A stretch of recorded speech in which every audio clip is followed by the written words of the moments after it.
3 years. That's how long Silas Ashcroft had been waiting to die.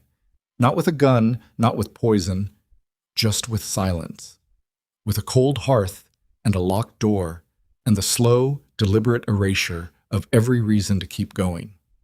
Every December, when the rest of the world strung up lights and sang about joy, Silas sat alone in the dark and counted the days until January, when people would finally stop pretending the world was beautiful. He was good at waiting. He was not prepared for the knocking. If a story about one broken man, 4 strangers, and a single wooden star is something you want to experience, stay with us until the very last word. Hit that subscribe button right now and become part of our family, because we tell stories that stay with you long after the screen goes dark. Drop a like and leave a comment below telling us what city or country you're watching from. I want to see exactly how far this story travels. Now, let's begin. The storm came without warning, the way the worst things always do. By 4 in the afternoon, the sky above the Greystone Range had turned the color of a bruise, that sick yellowish purple that old-timers in the valley called a widow sky. By 5, the wind had picked up enough to rattle the pine trees down to their roots. By 6, the snow was coming sideways, thick and fast and mean, the kind that didn't drift so much as attack, filling tire tracks and footpaths and the spaces between fence posts until the whole mountain looked like it had been erased. Up on the ridge, about 4 miles from the nearest road, a man sat in the dark and didn't notice any of it. Silas Ashcroft was 40 years old and looked older. He had the kind of face that had once been handsome in a plain, weathered way, strong jaw, gray eyes that used to be lively. But 3 years of doing absolutely nothing good for himself had left their mark. His beard had grown past the point of being a choice and into the territory of being a symptom. His flannel shirt was worn through at both elbows.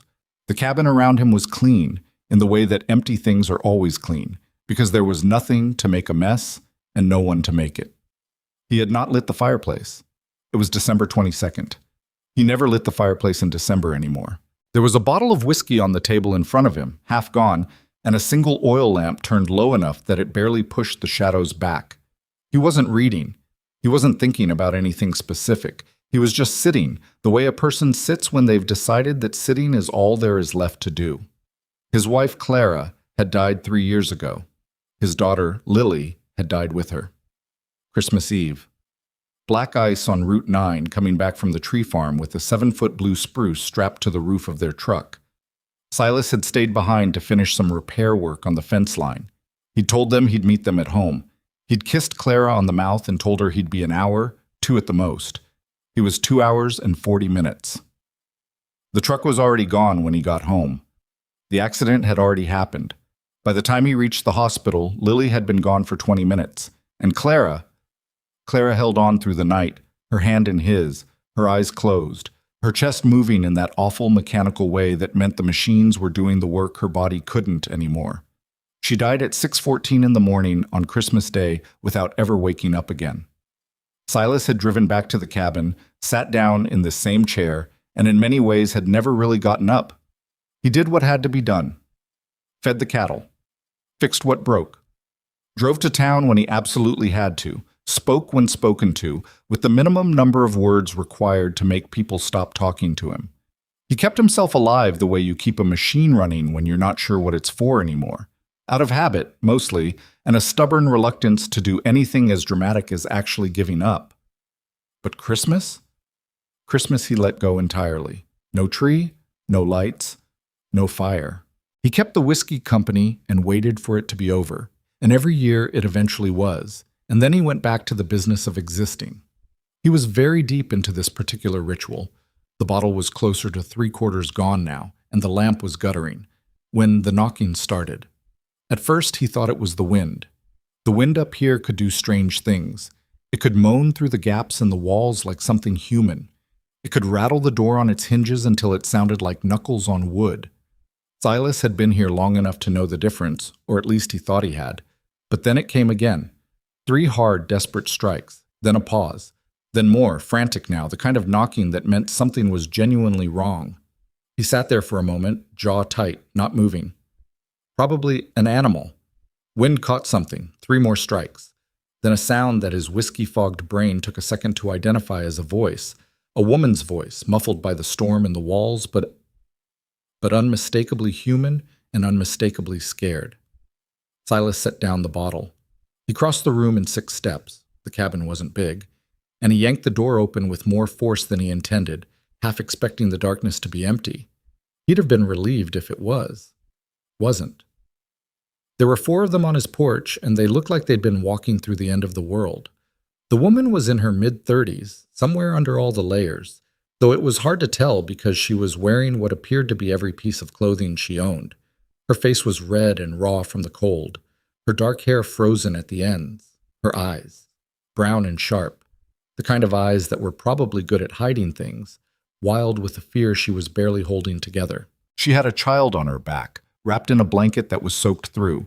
She was holding the hands of 2 other girls, one about 10, one maybe 7, and all 3 of the children had stopped making any noise at all, which was somehow worse than if they'd been crying. The woman looked at him. She didn't say please.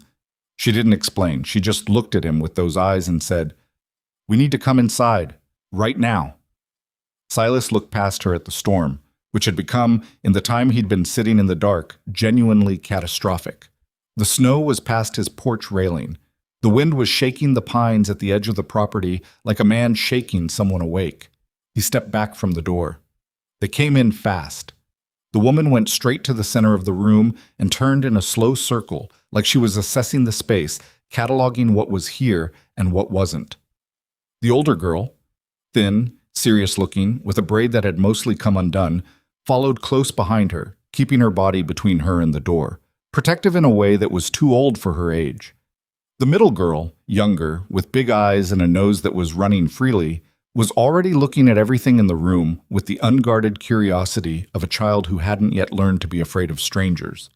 And the small one, the one on the woman's back, was being carefully lowered onto the floor, blinking slowly, wrapped in that wet blanket, her cheeks so pale they were almost blue. Silas looked at her and felt something old and broken shift in his chest. She couldn't have been more than 3. Maybe not even that. She had dark curls plastered to her forehead and the dazed, barely there expression of a child who had been pushed past what her small body was built to handle. Her fingers, when the blanket slipped, were white. "Fireplace," he said. His voice came out rough. He hadn't used it much lately. "Get them by the fireplace." "It's not," the woman started. "I know it's not lit. I'm going to light it. Get them down on the rug." He was already moving, crouching in front of the hearth, pulling the old iron poker out of its stand. The wood was stacked there. He kept it stacked out of habit, even though he hadn't burned it in 3 Decembers. Dry pine and a split oak log, the kind that would catch fast. His hands were shaking slightly, and he told himself it was the cold. He got the fire started in under 2 minutes. The flames caught the pine needles first, then the kindling, then the log, spreading orange light across the cabin floor. Heat began to push outward, slowly at first, and then with more authority, the way warmth always starts to win once it decides to. Behind him, he heard the woman exhale. Just one breath, long and ragged, the sound of someone who had been holding themselves together for a very long time and had just been handed permission to stop. "Thank you," she said. He stood up and turned around. The 2 older girls were already kneeling by the fire. The small one was in the woman's lap, still wrapped in the wet blanket, and that was the problem. "Get that blanket off her," Silas said. "Wet wool holds cold." "I know that," the woman said, not sharply, just flatly, like she was too tired to have an edge. She was already pulling the blanket away. Underneath, the little girl was wearing a red sweater over a white turtleneck and small corduroy pants, all of it damp.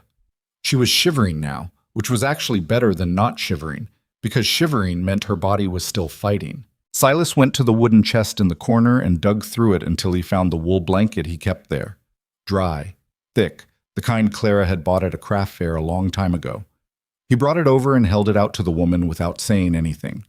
She took it and wrapped it around the small child, tucking it in close, and the little girl leaned into her and made a small sound, something between a sigh and a word. "That's Ivy," the woman said, not looking up from her. "She's 2.5. The one with the braid is Elsie. She's 11. The one currently investigating your bookshelf, she raised her voice slightly, a warning note in it, is Nora. She's 7. The middle girl, Nora, who had indeed drifted toward the bookshelf along the wall, looked back with complete unapologetic interest. You have a lot of books about horses, she announced. Nora, the older one, Elsie, said quietly, in the tone of someone who'd said this particular name as a warning many times before. What? He does? Silas almost said something. The word yeah rose up and nearly made it out before he caught it. He cleared his throat instead. There's soup, he said. It came out more abruptly than he intended. In the cabinet, canned. The children should eat something warm. We don't want to impose, the woman said, which was such an obviously absurd thing to say, given that she was already sitting on his floor, that Silas almost made a face. I've got soup, or I've got more soup, he said. That's the choice. A pause, then very quietly she said, soup would be wonderful. He found out her name while he was heating the soup on the wood stove. Naomi Hart. He didn't ask directly. He wasn't that kind of person. But Elsie said Aunt Naomi, while Naomi was helping Ivy off with her damp socks, and Silas filed it away. Aunt. Not mother. He noticed. He set out 4 bowls and then, after a moment's hesitation, a 5th. He hadn't eaten dinner. He filled them with vegetable beef from the big industrial cans he bought in bulk on his town runs and set them on the low table near the fire. The girls ate like they hadn't eaten in a while. Elsie carefully, almost neatly, even now. Nora enthusiastically, blowing on her soup with theatrical puffs that sent tiny steam clouds into the fire-lit air. Ivy, who had warmed up enough to sit on her own now, the wool blanket still draped around her shoulders like a very small queen's robe, held her spoon in both fists and ate with the concentrated seriousness of someone doing important work. Naomi ate standing up near the window, looking out at the storm. She hadn't fully relaxed. Silas didn't think she was someone who fully relaxed very often. He sat in his chair, not the one by the table, but the one by the far wall, a safe distance from the fire and from them, and held his bowl, and didn't eat much, and watched the room in a way that he hoped wasn't obvious. It was strange. That was the only word he had for it. The cabin had been silent for so long that the sound of 4 people moving around in it, spoons against ceramic, small feet shifting on the floorboards, Nora asking Elsie something in a whisper, Elsie answering, had a quality that was almost physical, like pressure. Not unpleasant pressure, exactly, but the kind your ears feel when the altitude changes too fast. After the soup was done and the bowls were set aside, the inevitable happened. Nora started talking. How far are we from Clement? She asked, directing this at Silas without any apparent awareness that she might be interrupting something. His silence, in this case, which he'd been cultivating carefully. Clement? He repeated. The town. We came from Millfield. Aunt Naomi said Clement was closer than going back. Silas considered this. About 32 miles by road, through the pass. Nora blinked. That's far. Yes. We walked from the highway. He looked at Naomi, who had turned from the window. There was something in her expression. Not quite guilt, but something adjacent to it. The look of someone who had made a decision under impossible circumstances and was still deciding whether it had been the right one. Your car? He asked. Slid off the road about 2 miles back, she said. We couldn't stay in it. The heat was gone and... She glanced at Ivy, then back at him.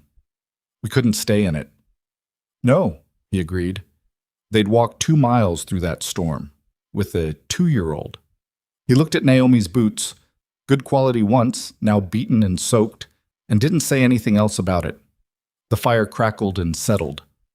Nora had come to sit on the edge of the rug, cross-legged, still eyeing the bookshelf.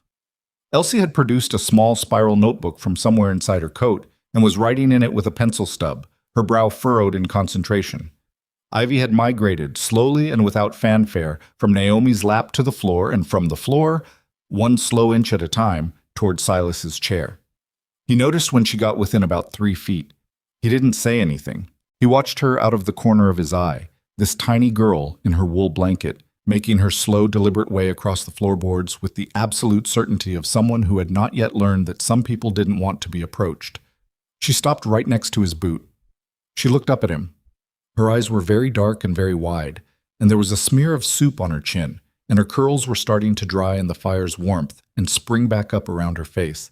And she looked at him with the kind of direct, uncomplicated attention that only very small children can manage, the kind that sees exactly what's there and puts no spin on it.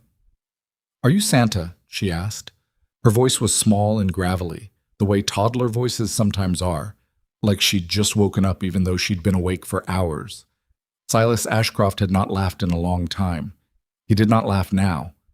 But something moved in his chest, something old and stuck and painful, and for a moment his throat was too tight to produce any sound at all. "No," he said, when he trusted his voice again. "I'm not Santa." Ivy considered this. She didn't look particularly disappointed. She seemed to be running some internal calculation, comparing the available evidence. The big beard, the dark cabin, the December timing, against his denial. Then she put her hand on his knee. Very small. Very sure. "Oh," she said simply. And she stood there with her hand on his knee and looked at the fire, apparently satisfied with this arrangement. Naomi across the room had gone very still. Silas didn't look at her. He looked at the fire too. The storm pressed against the windows. The cabin held.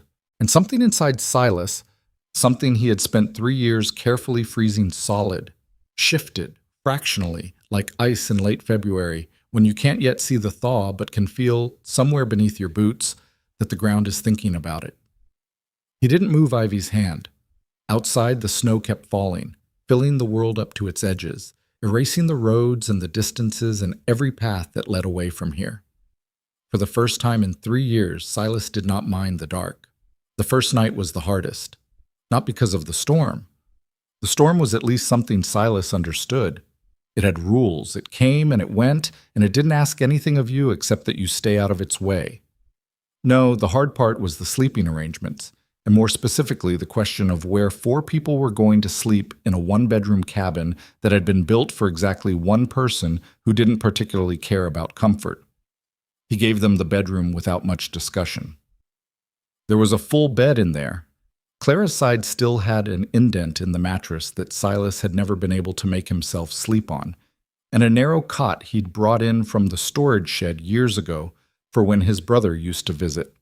The girls could share the bed. Naomi could have the cot. "Where will you sleep?" Naomi asked, standing in the doorway of the bedroom with Ivy already half asleep against her shoulder. "Chair," he said. She looked at him. "That's not... You don't have to do that." "It's a good chair." It wasn't a particularly good chair, but it faced the fireplace, and Silas had slept in it before, in the early months after Clara and Lily, when the bedroom had been so full of their absence that he couldn't make himself go in there. He knew the particular discomfort of it, the way the armrest cut into his neck by around 3 in the morning. He'd survived it before. He brought out 2 extra blankets from the cedar chest, both smelling faintly of lavender because Clara had kept sachets in there, and that smell hit him like a quiet punch to the sternum that he absorbed without showing, and handed them to Naomi. "Thank you," she said. "Storm's not moving tonight," he said. "Maybe not tomorrow either. You should sleep." She nodded, then quietly, "Your name... I don't actually know your name. My nieces are sleeping in your bed, and I don't know your name." "Silas," he said. "Silas Ashcroft." "Naomi Hart." A pause, the formal kind. "I know we've already met under somewhat extreme circumstances." "Yeah," he said. And then because it was late and he was tired and he didn't know what else to do with the strange formality of the moment. "Good night, Naomi Hart." The corner of her mouth moved, not quite a smile, but the shadow of one. "Good night, Silas Ashcroft." He settled into the chair. The fire had banked down to coals. He pulled the old wool throw across his lap and listened to the wind work itself into a fury outside and told himself very firmly that he would sleep. He did not sleep for a long time. He lay there with his eyes closed and listened to the sounds the cabin made when it was full of people. The creak of the bed frame, a small cough from one of the girls, the soft particular silence of people breathing in sleep, and felt the strangeness of it move through him in waves. His body didn't know what to do with it. 3 years of pure unbroken silence had recalibrated something in him, and now even the sound of another person's breathing in the next room felt like too much information, like trying to read in a language he'd forgotten he knew. He thought about Ivy's hand on his knee. He stopped thinking about it, or he tried to. By morning, the snow had reached the bottom of the windowsills and was still going. Silas was up before anyone else. Habit, always habit, the one thing that hadn't abandoned him, and had the fire built back up and coffee on the stove by the time he heard the first small feet hit the floorboards in the bedroom. The door opened and Nora appeared, still in yesterday's clothes, her hair in a state that suggested she'd slept face first into the pillow. She looked at the fire, then at him, then at the coffee. "Is that real coffee?" she said. "Yeah." "Elsie says I'm not allowed to have coffee." "Then I guess you're not having coffee." Nora considered this with the expression of someone who found the concept deeply unjust but was willing to table it for now. She came and sat on the rug in front of the fire, cross-legged, and held her palms out toward the flames. "The storm's still going," she announced. "I know." "How long do you think it'll last?" "Don't know. Couple more days, maybe." She turned to look at him. "Are you going to be weird about us being here?" Silas blinked. "What?" "Some people get weird when there's too many people around and they didn't want them there." She said this with the matter-of-fact tone of a child reporting an observable fact about the natural world. "My friend Delia's dad gets like that. He goes quiet, and you can tell he wants everyone to leave, even when he doesn't say it." Silas looked at this 7-year-old for a long moment.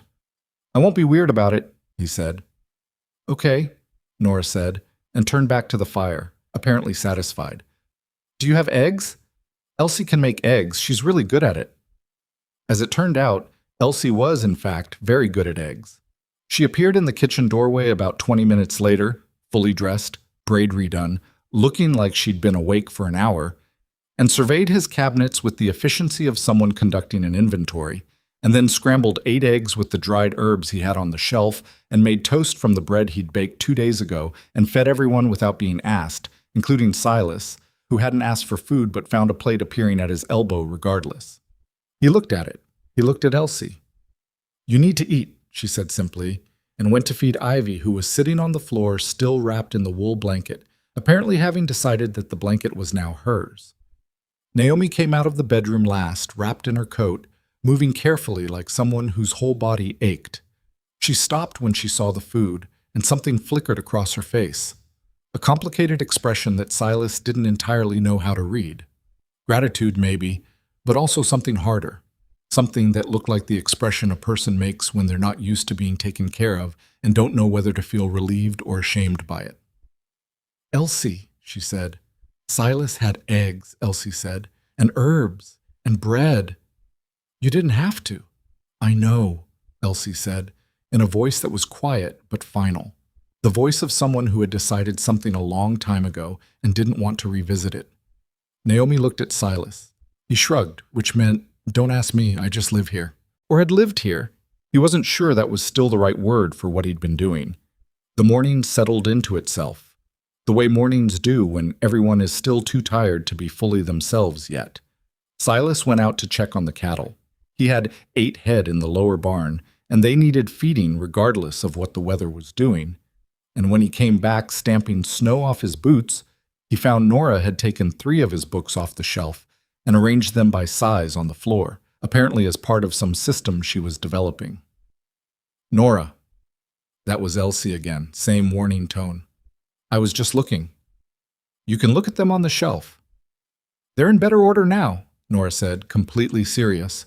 "He had the horse books mixed in with the farming books. That's wrong." Silas looked at his books, now arranged on the floor in a row.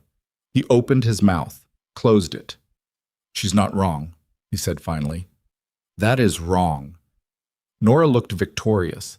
Elsie looked like someone storing a grievance for later. The strange thing, the thing Silas couldn't quite account for, was that it wasn't as bad as he'd expected, having them here. He'd braced for it to be unbearable, The way a man braces for the cold when he's been in a warm room. That sharp, full-body resistance to the thing he knows is coming. But the reality of it was less brutal than the anticipation. It was just people in his space, making noise and eating his eggs and rearranging his books and asking him questions he didn't know how to answer. It was not comfortable. He was not comfortable. But it wasn't the specific kind of agony he'd been dreading since the moment he'd stepped back from the door. What surprised him most was how little they needed from him, not in a neglected way. Naomi was right there, present and watchful, tracking all three girls with a mother's attention, even though she wasn't their mother. But they weren't looking at Silas to fill any particular role. He wasn't required to perform anything. He could just be in the room, and somehow that was easier than he'd thought. Around midday, when the snow had eased to a heavy, steady fall, and the wind had dropped enough that the cabin walls had stopped their shivering, Naomi sat down at the kitchen table with a cup of coffee and said, without particular preamble, "I need to be straight with you about something." Silas was at the counter, not doing much. He turned. "Okay. When the road's clear, I'm taking the girls to Clement, to my husband's family." She wrapped both hands around the mug. "His aunt and uncle. They have a big place. They said they'd take the girls for a while. All three of them." A pause. "I can't keep them." He waited. There was more, he could tell. "My husband died 14 months ago," she said. "Marcus. Heart attack, 36 years old. No one saw it coming. He was healthy. He was fine. And then he just..." She stopped, started again. "The girls are his sister's children, their parents. Their mom was Marcus's sister. She died of an overdose 2 years ago. Their dad was gone before that. So when Marcus died, it was just me and the three of them in a 3-bedroom apartment in Millfield, with Marcus's income gone and my job at the school cutting hours, and..." She looked at the table. "I've been trying to make it work for over a year, and I can't." The words sat between them in the warm air. "I'm not giving up on them," she said quickly, like she needed him to know that. "I'm going to get back on my feet, find something better, and then I'll..." But she stopped again, because they both knew how sentences like that tended to go, and she was too honest to finish it with any real conviction. "How long is the drive to Clement?" Silas asked. Not because it was the most important thing, but because sometimes the only useful thing you can do is stick to logistics. "Couple hours. In good conditions." Her jaw tightened. "Which is why we ended up on the mountain in a blizzard, because the forecast said the storm wouldn't hit until the evening, and I'd been putting this trip off for 3 weeks already, and I needed to do it before I lost my nerve." Silas nodded slowly. He turned back to the counter and stood there for a moment, looking at nothing. "You lost your nerve," he said. "What?" "You said you needed to do it before you lost your nerve." He turned around. "You lost it anyway. That's why you were walking through a blizzard with 3 kids. Naomi looked at him. Her eyes were red at the edges. "Yeah," she said quietly. "I did." "Okay," he said, which wasn't much, but it was what he had. She nodded. Then she looked down at her coffee, and he looked somewhere past her left shoulder, and they sat in the particular silence of 2 people who have just showed each other something real and aren't sure yet what to do about it. It was Nora who broke it, appearing in the doorway with a piece of paper covered in drawings. "Can I ask you something?" she said, aiming this at Silas. "You've been asking me things all morning," he said. "This is different. This is important." She held up the paper. She'd drawn what appeared to be the cabin, with stick figures out front and a lopsided sun in the corner. "Why don't you have any decorations?" "Nora," Naomi started. "It's December 23rd, Nora said. You don't have a tree or lights or anything. You don't even have a wreath. My teacher says even apartments in the city have wreaths."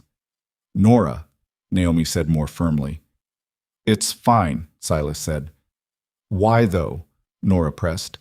She wasn't being cruel. There was nothing mean in her. She was just a child who found the world genuinely puzzling and had not yet learned which questions you were supposed to keep inside. Silas looked at her, 7 years old, eyes like an owl, curious and round and completely unguarded. Behind her, he could see into the main room where Ivy was sitting by the fire turning one of his boots over in her hands with great concentration, and Elsie was in the corner reading one of his horse books, and the fire was going, and the cabin was warm and full of people, and it smelled like coffee and the ghost of breakfast. "I just don't," he said. Nora frowned at this. She clearly found it insufficient, but something in his voice, maybe the flatness of it, the weight underneath, made her pull back slightly, the way children do when they sense adult grief they can't quite see. "Okay," she said. She went back to the main room. Silas watched her go. He didn't say anything else to Naomi, and she didn't say anything else to him. But she was looking at him when he turned back around, and whatever she saw in his face made her look away quickly, back to her coffee, and she didn't push. The day went on. In the afternoon, Silas went out to the barn again to do a more thorough check on the cattle, and when he came back he found Nora had followed him at some point without him noticing, and was now standing just inside the barn door with snow on her shoulders, watching him fill the water trough with complete absorption. "You were supposed to stay inside," he said. "I got bored." She looked around the barn, the big wooden structure, the cattle shifting in their stalls, the smell of hay and manure and animal warmth. "How many cows do you have?" 8. "Do they have names?" "No." She looked scandalized. "Why not?"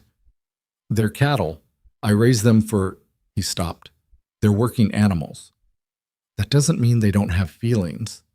She walked up to the nearest stall and looked at the brown and white cow inside, which regarded her with the vast, calm indifference of an animal that had seen everything and been moved by none of it. "Hi," Nora said to the cow. The cow blinked. "I'm going to call you Maple," Nora said. "You're not going to be here long enough for it to matter what you call her," Silas said, and then heard how that came out, flat and blunt, the kind of honest that lands wrong, and added, "The storm will break in a day or two." Nora didn't turn away from the cow. "Aunt Naomi cried last night," she said, "after she thought we were asleep. She does it quietly, so we won't hear, but I always hear." Silas kept filling the trough. The water was cold and his hands had gone from numb to burning.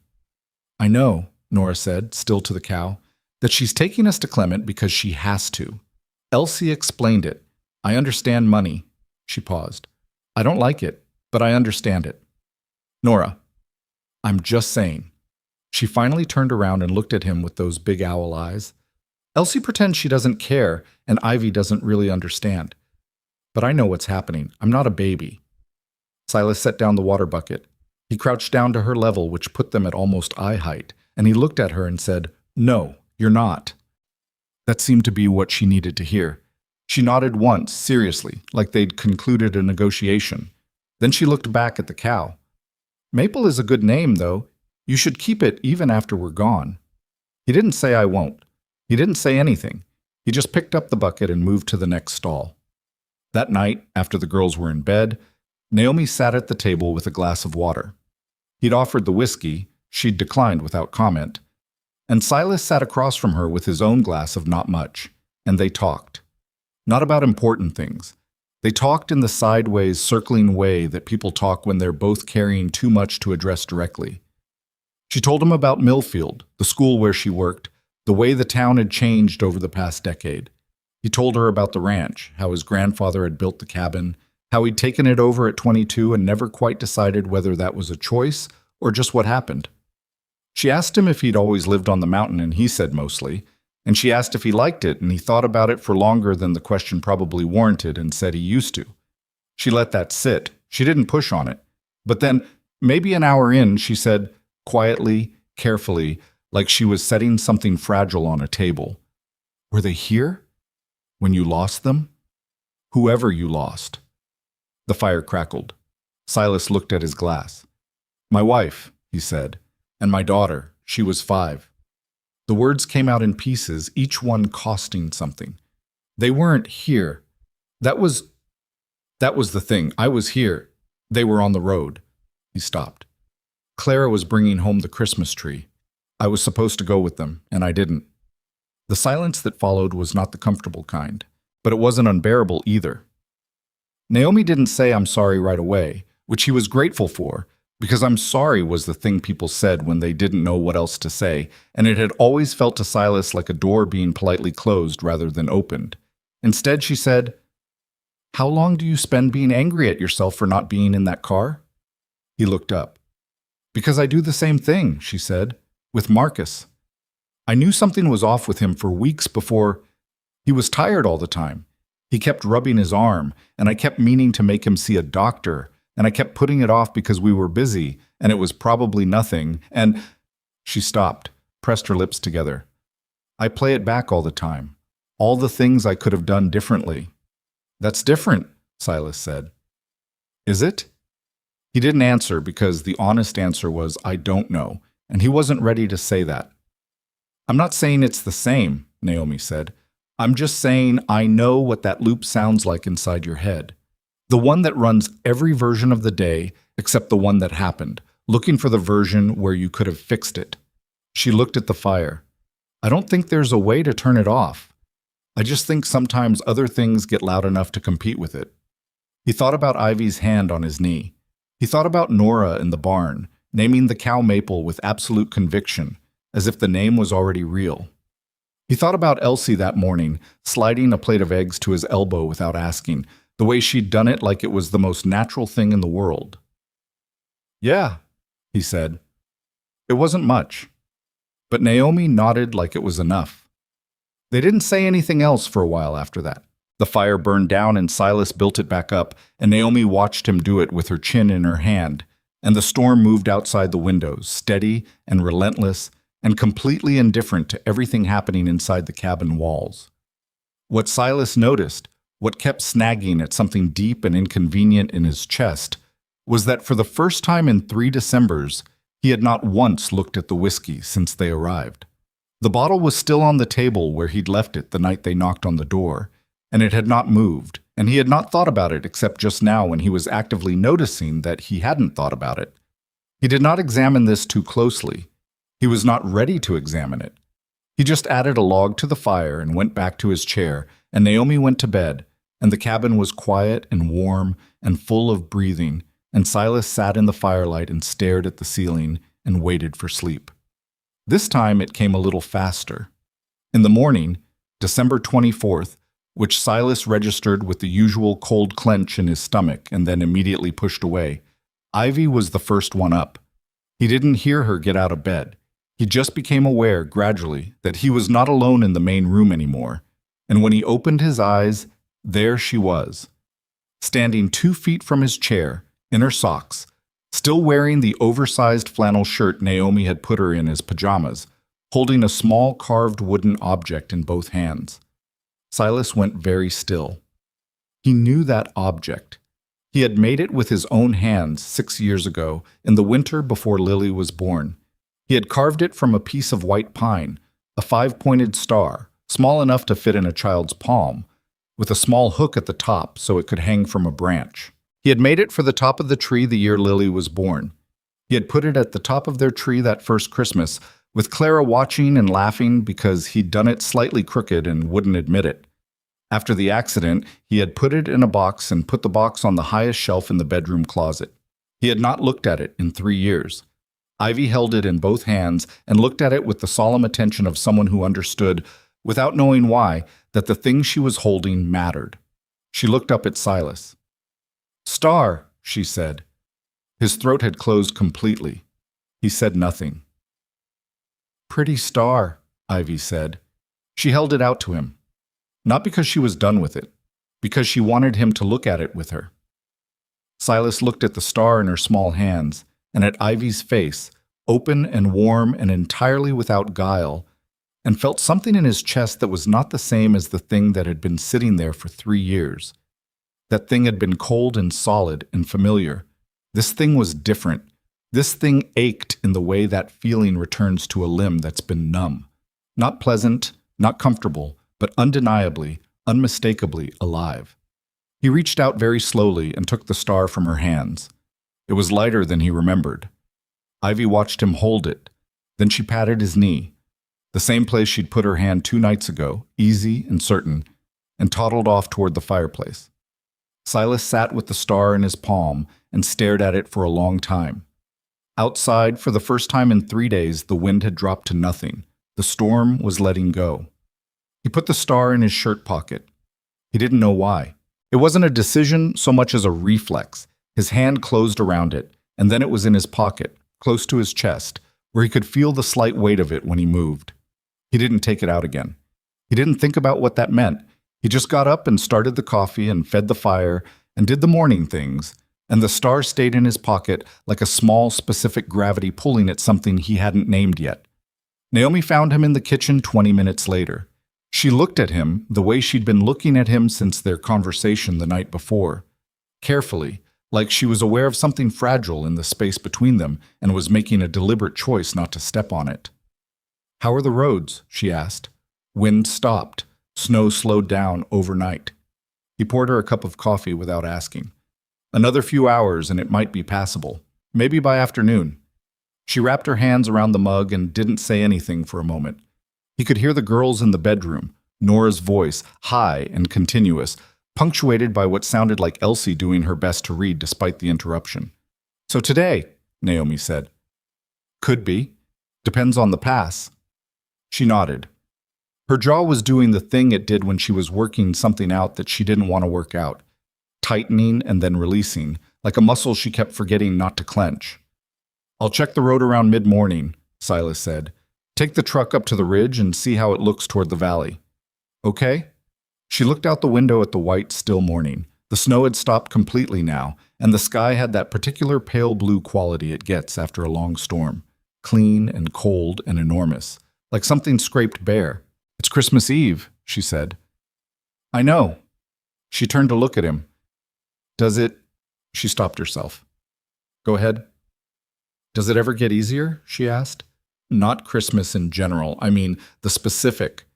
She gestured vaguely with her mug, meaning this day, this calendar page, the one that carries everything you can't put down. Silas considered lying. He was good at the particular kind of lying that looked like understatement. "It's fine. It's just a day. You get used to it." He'd been doing that version for 3 years, and people generally accepted it because it was what they wanted to hear. He didn't do it this time. "No," he said, "it doesn't get easier. It just gets different." He poured his own coffee. "The first year I thought I was going to lose my mind. The second year I thought I'd gotten past the worst of it. The third year, this year, I realized I'd just gotten good at going through the motions of getting through it, which isn't the same thing." Naomi listened to this with the full, quiet attention she had, the kind that didn't rush to fill the silence with reassurance. "Different how?" she asked. He thought about the star in his pocket. "I'm not sure yet." She accepted that. She went back to looking out the window, and he went back to the coffee, and the morning held them both in its cold, clean light. The girls came out in pieces after that. Elsie first, then Nora, then Ivy in Naomi's arms, because Ivy had apparently decided that being carried was preferable to walking, and had made this known loudly and at length until Naomi gave in. Breakfast was oatmeal, because Silas had a 50-pound bag of it in the pantry, and not much else that would stretch to feed 5 people. Nora complained about oatmeal in the specific theatrical way that 7-year-olds complain about things they are going to eat regardless. Elsie ate hers without comment. Ivy ate approximately 4 bites and then lost interest and climbed down from her chair and went to find the wooden star. Silas noticed her going for the shelf where she'd found it the day before and was up before he'd consciously decided to move. "Hey," he said. Ivy looked at him. "Come here." She came. He crouched down and reached into his shirt pocket and took out the star and held it out to her flat on his palm, the way you'd offer something to an animal you didn't want to startle. She took it with both hands and turned it over, examining it with the same grave concentration she'd brought to it that morning. "Pretty," she confirmed. "Yeah." His voice was rougher than he wanted it to be. He cleared his throat. "My daughter was going to hang that on our tree. She never got to." He didn't know why he said that. It just came out. Ivy looked up at him with her dark eyes, and he wasn't sure how much of it she understood. She was 2.5. The understanding of death at 2.5 is more emotional than intellectual, more sensing than comprehending. But she looked at him with a seriousness that felt somehow like she understood enough. She put the star very carefully back in his palm. Then she patted his cheek with one small hand, 3 little pats, deliberate, gentle, and walked away. Silas stayed crouched on the floor for a moment. "You okay?" That was Elsie's voice from the table. She wasn't looking at him. She'd gone back to her notebook, pencil moving. But she'd asked. "Yeah," he said. He stood up. "Eat your oatmeal." "I finished it," she said. And then a beat later, quiet enough that she might have been talking to her notebook. "She does that to me too, when I cry." The cheek patting. Silas looked at the back of her head, at the careful, precise braid, and thought about how old 11 was and how young 11 was, and how sometimes those two things existed in the same child at the same time, pulling in different directions. He went to check the road. The truck started on the 3rd try, which was better than he'd expected given that it had been sitting in the snow for 3 days. He drove the half-mile out to the main road, or what passed for the main road up here, a 2-lane county route that the plow sometimes remembered, and found it passable. Not good. The snow was still deep on the shoulders, and there were drifts across the road in the low spots, but a truck with 4-wheel drive and some patience could make it through. The pass was another question, but from where he sat he could see the ridge and the sky above it was clear. It could be done. He sat there in the idling truck for a few minutes. The heater was working, blowing warm air at his feet. Outside, the mountain was the kind of quiet that only happens after a big storm. Absolute, total, the silence of a world that has been muffled under 3 feet of new snow and hasn't remembered yet how to be loud. He thought about Naomi saying it's Christmas Eve in that flat, resigned way. He thought about Elsie's oatmeal and her spiral notebook, and the way she watched every room she walked into like she was calculating what it would cost her. He thought about Nora naming the cow Maple and explaining, with perfect 7-year-old logic, that having feelings wasn't contingent on being a working animal. He thought about Ivy. He thought about the star in his pocket. Then he put the truck in reverse and drove back to the cabin, and when he came in through the door, he said, before he'd thought it through, "The road's clear enough." Everyone looked at him. Naomi had her coat half on already. He hadn't realized she'd been ready, that she'd been standing there getting ready while he was gone. "Okay," she said. "Girls, get your—" "But not until tomorrow," Silas said. Naomi stopped. "Roads will be better by morning. The pass is clear now, but there's still loose snow on the ridgeline. It could shift." He wasn't lying exactly. These were real conditions that were genuinely true. But they were also, and he was aware of this, conditions that had been true for most of the week, and that an experienced mountain driver could navigate carefully. "One more night," he said. "Leave at first light tomorrow. Roads will be salted and settled by then." Naomi looked at him for a long moment. She was reading him. He could feel it, the same way you can feel someone looking directly at something you'd rather they didn't see. "One more night," she said. "Yeah." She held his gaze for another second. Then she looked at the girls, then back at him, and she said, "Okay." She took her coat off. Nora had been following this exchange with the sharp attention of a child who sensed that something significant had just happened, even if she couldn't name what. "So we're staying?" she asked. "We're staying," Naomi said. "For Christmas Eve?" Nora's voice had risen about half an octave. "For Christmas Eve." Nora's expression went through approximately 4 distinct phases in 2 seconds. Surprise, calculation, delight, and then a kind of restrained explosion of energy that manifested as her spinning once in place and then immediately becoming very focused. "We need a tree," she said. "Nora," Naomi started, "you can't have Christmas Eve without a tree. That's not a rule I made up. That's just a fact." She turned to Silas. "You have a whole forest. Can we get a tree?" Silas looked at the window, at the snow-covered pines along the edge of the property, draped in white, standing very still in the cold air. "Silas," Naomi said, low enough that the girls wouldn't catch the note in it. A warning, maybe. Or maybe just his name said in a way that left the decision completely with him. He thought about 3 Decembers with no fire and no tree and no lights. He thought about sitting in the dark with a bottle, waiting for the month to be over. He thought about the wooden star in his pocket, sitting in that box on the shelf for 3 years because he couldn't look at it, and couldn't throw it away, and couldn't figure out what you did with a thing like that. He thought about Lily, who had been 5 years old and had never once in her life turned down the opportunity to do something that involved going outside and making a mess. Get your boots on, he said. Nora made a sound that could fairly be described as a shriek of joy. Elsie very quietly closed her notebook. It took 20 minutes to get everyone bundled up enough to go outside because Ivy's boot situation was complicated and Nora couldn't find her left glove, and Naomi's coat was still damp from their arrival, and Silas had to dig a spare jacket out of the cedar chest, one of his old ones, large and shapeless, that swallowed Naomi to the hips when she put it on. She looked at herself and then at him and said, "Don't say anything," and he didn't, but it was a closer call than he'd have admitted. He got the axe from the woodshed. They went out into the snow. The cold hit clean and hard after the warmth of the cabin, the kind of cold that clarifies things, that makes the edges of the world sharp and specific. The snow was deep enough to come up to Ivy's thighs, which she found deeply interesting and not at all inconvenient, because Silas had picked her up without discussion and was carrying her on one arm, which freed her to observe the landscape with the relaxed authority of someone being chauffeured. The pine stand was about 200 yards from the cabin, a loose cluster of young trees that Silas's grandfather had planted in a windbreak 60 years ago, and that had since done whatever they wanted. There were trees of all sizes in there, some 30 feet tall, some barely shoulder height, the full range of what happens when you plant trees and then leave them mostly alone. Nora ran ahead. She had a system. She would race up to a tree, walk around it once, announce a verdict, and move on. Most trees received a shake of the head. One received a maybe, two received a no, too skinny.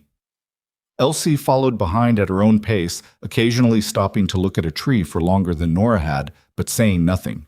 "There," Nora announced, stopping in front of a young pine about 6 feet tall, full and even, its branches heavy with snow that hadn't slid off yet.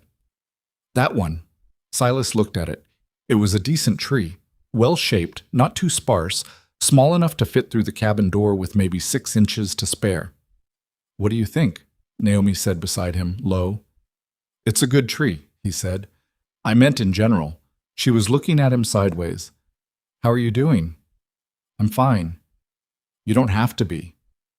"Naomi, I'm just saying, if this is—" "I know what you're saying." He looked at the tree. "I'm okay." She nodded. She didn't push. Silas handed Ivy to Naomi, set his feet, and swung the axe.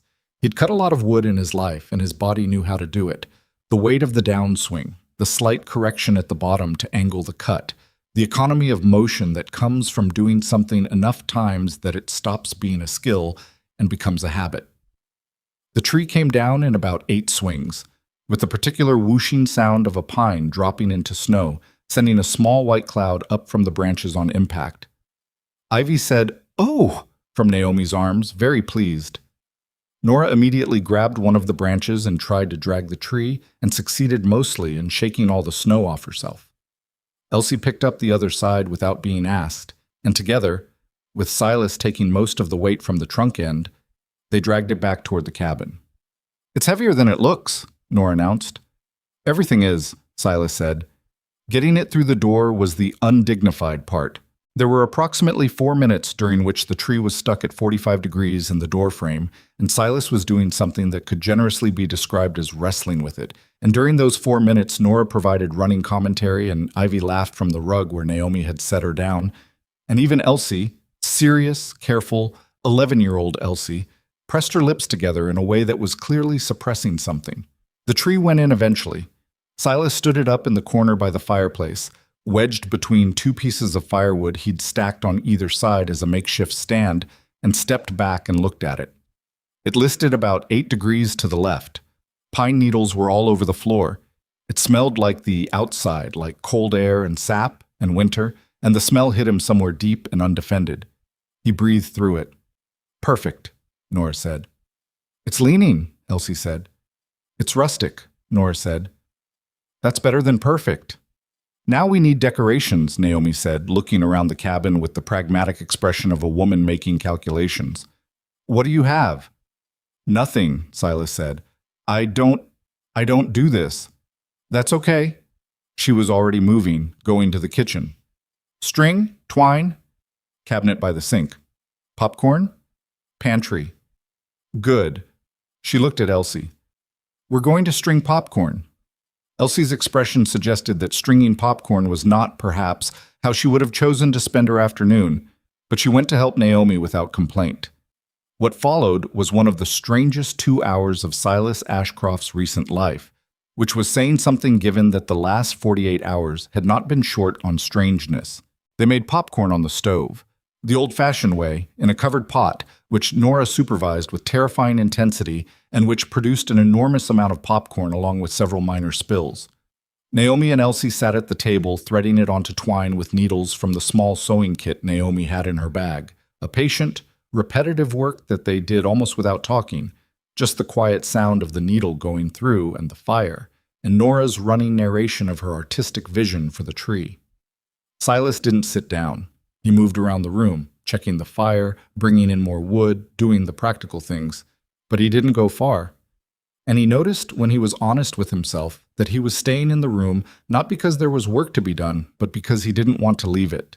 Nora commandeered the remaining twine and made loops out of the red foil wrapper from around a tin of hot cocoa she'd found in the pantry, cutting them into strips with Silas's kitchen scissors and folding them into rings. She held up her chain of red foil rings with the pride of a woman presenting a finished canvas. "Garland," she announced. "That's garbage," Silas said. "It's recycled," Nora said. "That's better than garbage." Ivy, who had been watching all of this from her blanket on the floor, began collecting pine cones that had fallen from the tree when it came down. She brought them to Naomi one at a time with the seriousness of someone making very important deliveries. Naomi thanked her each time with equal gravity. By late afternoon, the tree had popcorn strings wound around it, Nora's foil garland, 4 pine cones hung from branches with loops of twine, and a piece of paper on which Elsie had drawn and cut out 6 small stars that were now folded over branches with a precision that suggested she'd been quietly making them while everyone else was distracted. It looked like what it was, a tree decorated by people who had nothing to decorate with, held together with ingenuity and stubbornness and twine. Silas stood back and looked at it. It looked, he thought, like something real, not like the perfect coordinated tree he and Clara used to put up, with its matching ornaments and its ribbons, its everything in its proper place. It looked like a tree that had been decorated by people who were doing the best they could with what they had. He thought maybe that was better. He reached into his shirt pocket. "Silas?" Naomi's voice behind him. He turned around with the star in his hand. All 4 of them were looking at him. Naomi had a piece of popcorn string still in her hand mid-thread. Elsie had her scissors. Nora had gone very still, which was unusual enough to be notable. Ivy was holding a pine cone. He looked at the star, the pale wood, the 5 careful points, the small hook at the top, the slight imperfection on one side where his chisel had slipped and he'd kept going anyway. "I made this," he said. His voice came out steadier than he expected.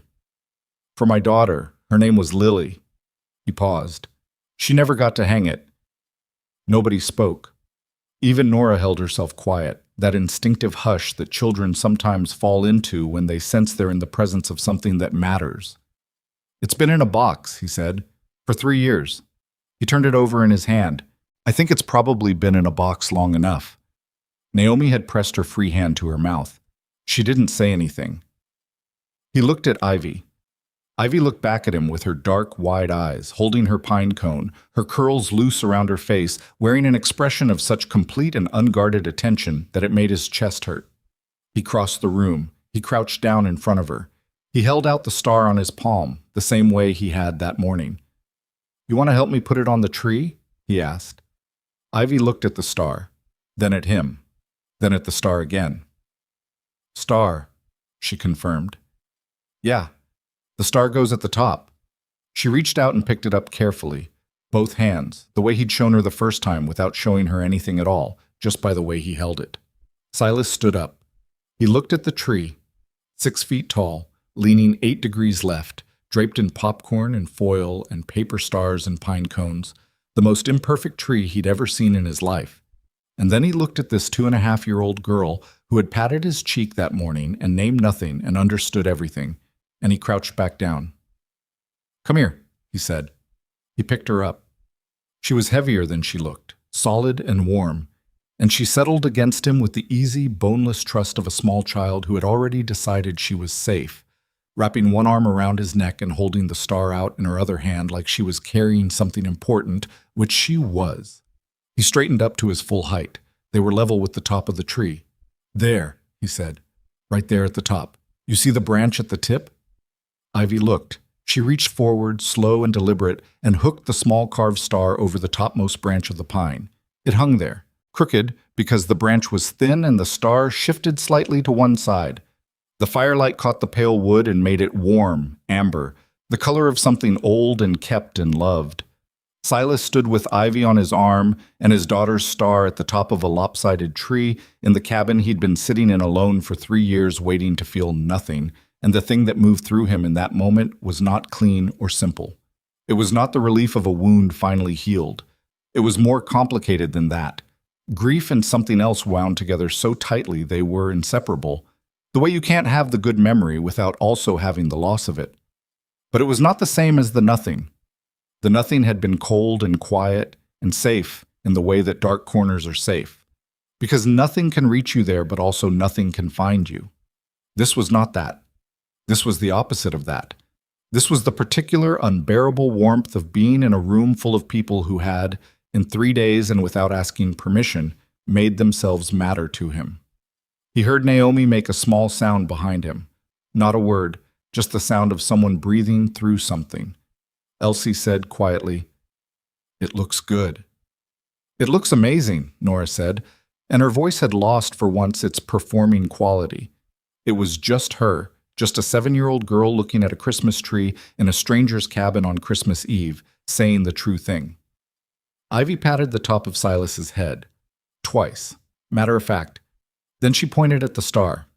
"Up," she said. "Yeah," Silas said. "It's up."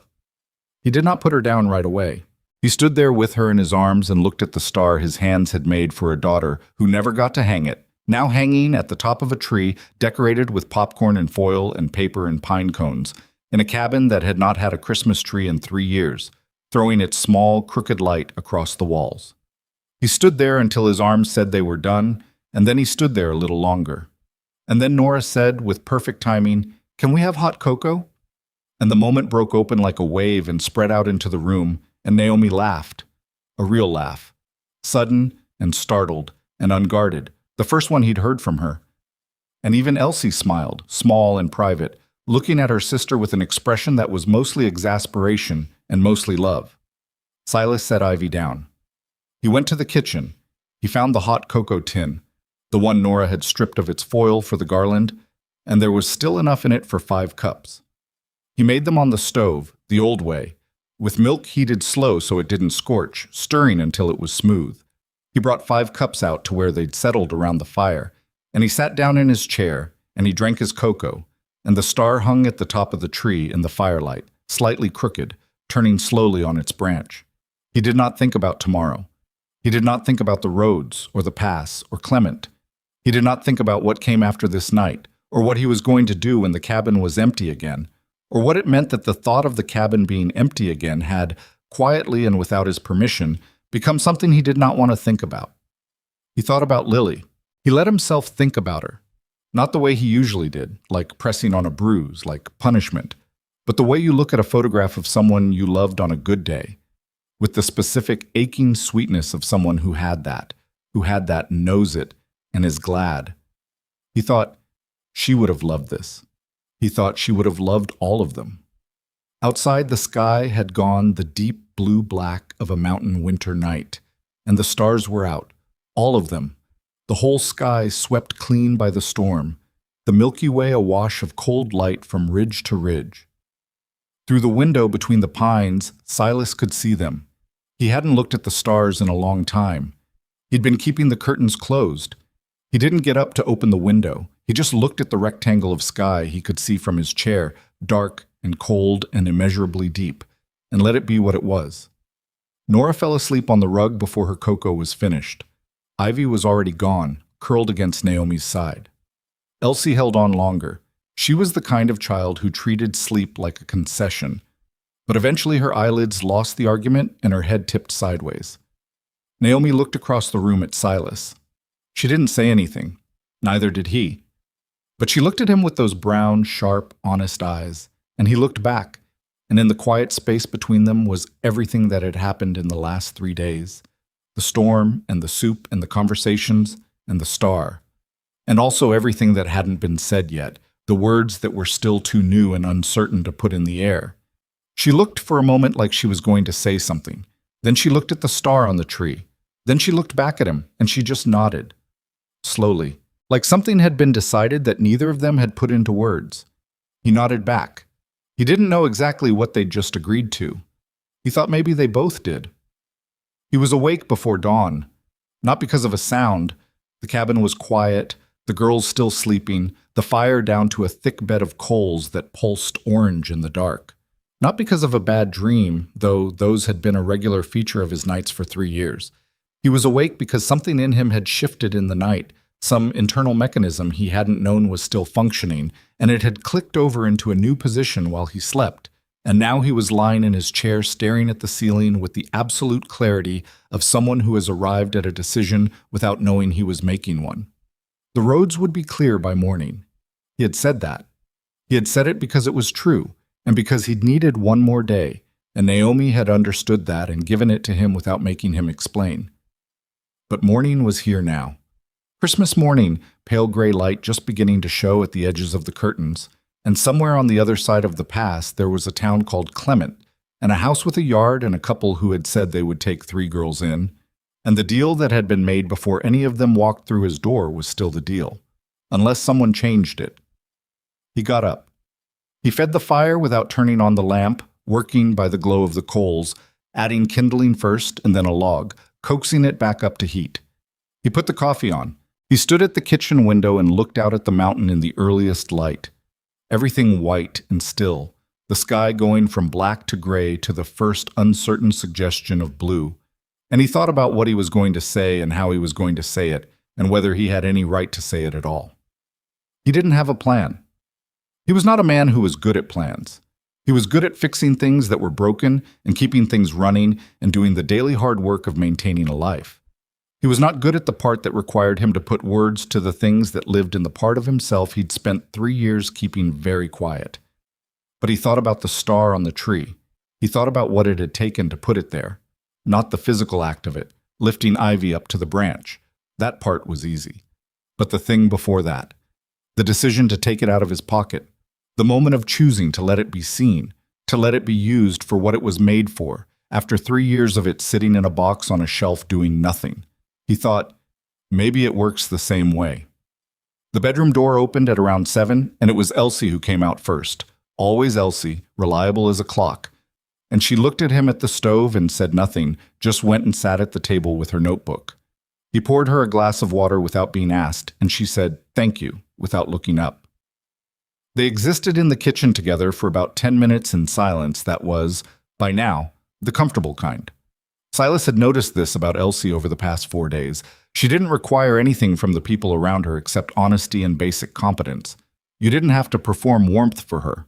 You just had to do what you said and mean what you said, and then she left you alone with a level of respect that most adults would have envied.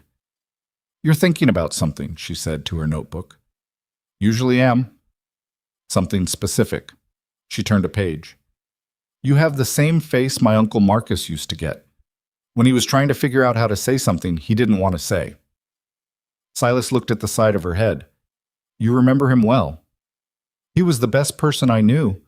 She said it without sentimentality, just as a plain statement of fact. Then, "He used to pace. You're standing very still, but it's the same thing. You're doing it on the inside." "That obvious?" "To me." She finally looked up. Her eyes were clear and direct, older than they had any right to be. "Whatever it is you're trying to figure out how to say, you should probably just say it. It's not that simple." "It never is," she said. "That doesn't mean it gets easier the longer you wait." 11 years old. He looked at her and had the vertiginous feeling he sometimes had with Elsie, like the floor had briefly revealed itself to be slightly lower than he thought it was. "Your aunt's going to be up soon," he said. "Yeah." She looked back at her notebook. "You probably want to talk to her before Nora wakes up." Why's that? Because once Nora's awake, you won't be able to finish a sentence. She said it without malice. It was just true, and they both knew it. And this seems like a conversation that needs finishing. Silas picked up his coffee cup, put it down, picked it up again. Elsie. Yeah? I want you to know, all three of you, that whatever happens today, whatever gets decided. He stopped, started again. You're good kids. All of you. You deserved better than what you got handed. Elsie was quiet for a moment. Then she said to her notebook, So did you. He didn't have an answer for that. He went back to looking out the window. Naomi came out 15 minutes later wearing her coat over her clothes because the bedroom was cold, her hair down and uncombed, looking like someone who had also spent part of the night lying awake working on something. She stopped when she saw Silas. He was still at the window. He turned. Coffee's ready, he said. I see that. She got a cup. She stood at the counter with it and looked at him over the rim. How are the roads? Clear. Right. She took a sip. You said they'd be clear. Yeah. She waited. He could feel her waiting. The quality of her silence had a shape to it, a patience that was also a form of pressure, the kind that said, I know you have something to say, I am giving you the space to say it, but I am not going to give you the space forever. I don't want you to take the girls to Clement, he said. Naomi set her cup down on the counter. She did it carefully, the way you set something down when your hands have gone slightly uncertain.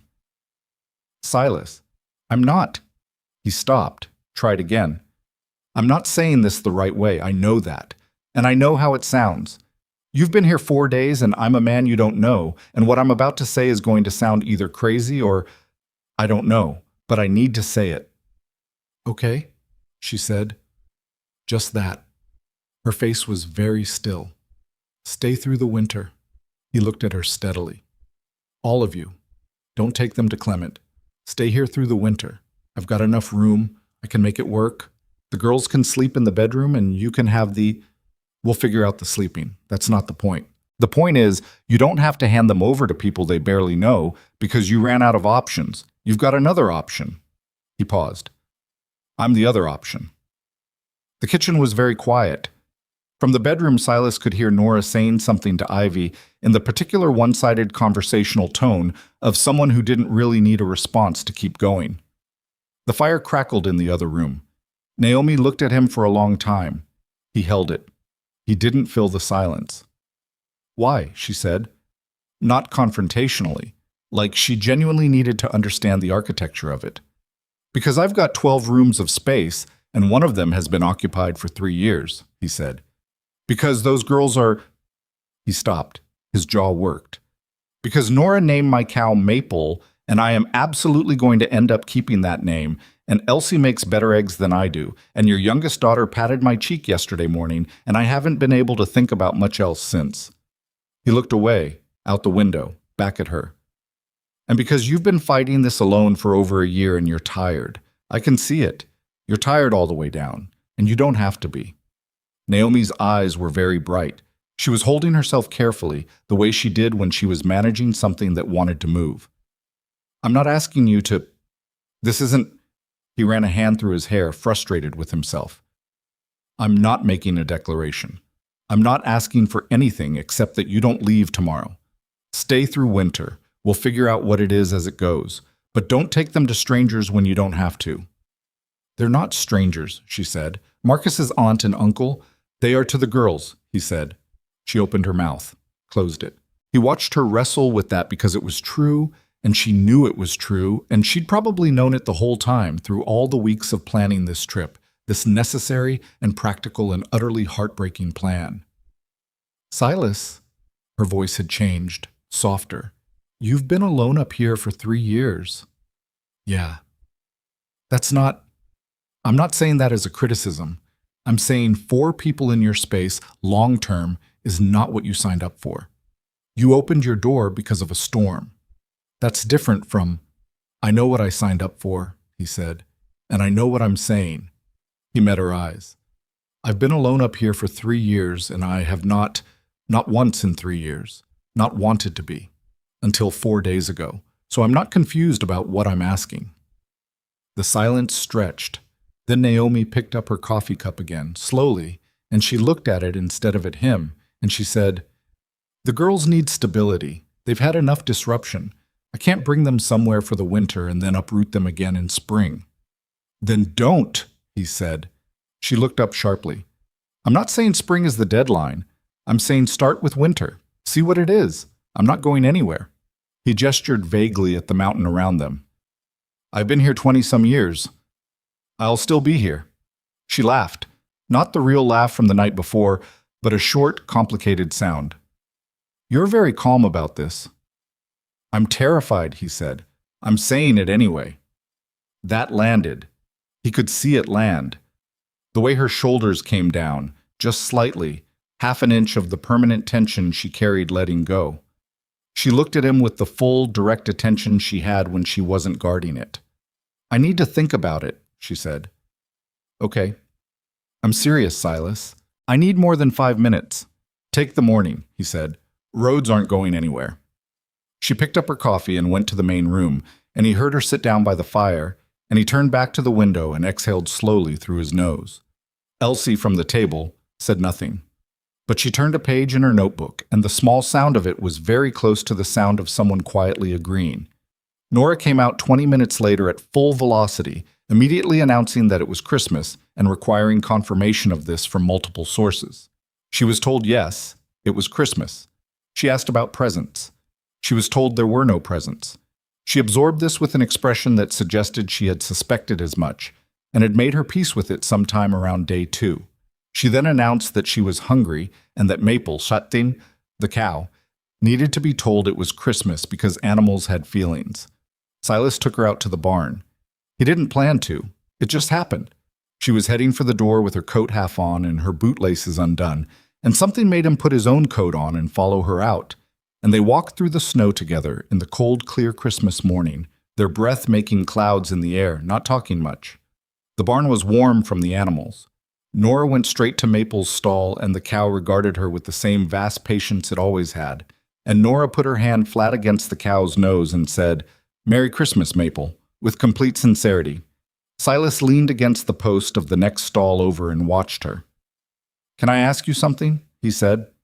Nora looked over. "Yeah. What would you think about staying here for a while, you and your sisters and your aunt?" She turned to face him fully, arms crossed in her oversized coat, and she looked at him with those owl eyes doing their full assessment. "How long is a while?" "Don't know yet. Through winter, at least." "Why?" "Because I've got room, and your aunt needs time to get things sorted, and He stopped. "Because I'd like you to stay." Nora stared at him. Then she turned back to Maple.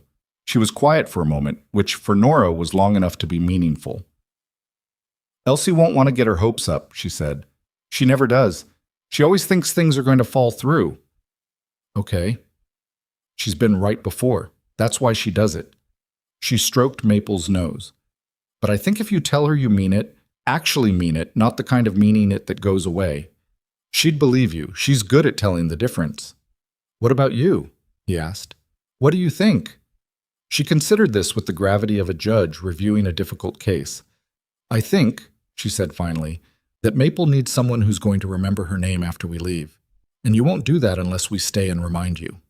He looked at her. At the 7-year-old girl with her undone bootlaces standing in a barn on Christmas morning, making the most carefully indirect argument for her own family's welfare that he'd ever heard. "Probably true," he said. "So we should stay," she said. "For Maple." "For Maple," he agreed. She nodded, satisfied. Then she said, "Does this mean you're going to be like is this a..." She stopped, and for the first time since he'd met her, Nora ran out of words. She looked at her boots, then at him, her face doing something complicated and young and very earnest. "I don't know what it is yet," he said honestly, "but it's not nothing." She chewed on this for a moment. Then she nodded again, a different kind of nod, less decisive, more careful, like she was putting something away somewhere safe. "Okay," she said, and went back to talking to Maple. It was mid-morning by the time Silas came back inside. Naomi was at the kitchen table with a second cup of coffee and a piece of paper, and when she heard him come in, she looked up. "Come sit down," she said. He sat down across from her. The piece of paper had writing on it, and he recognized it as a list.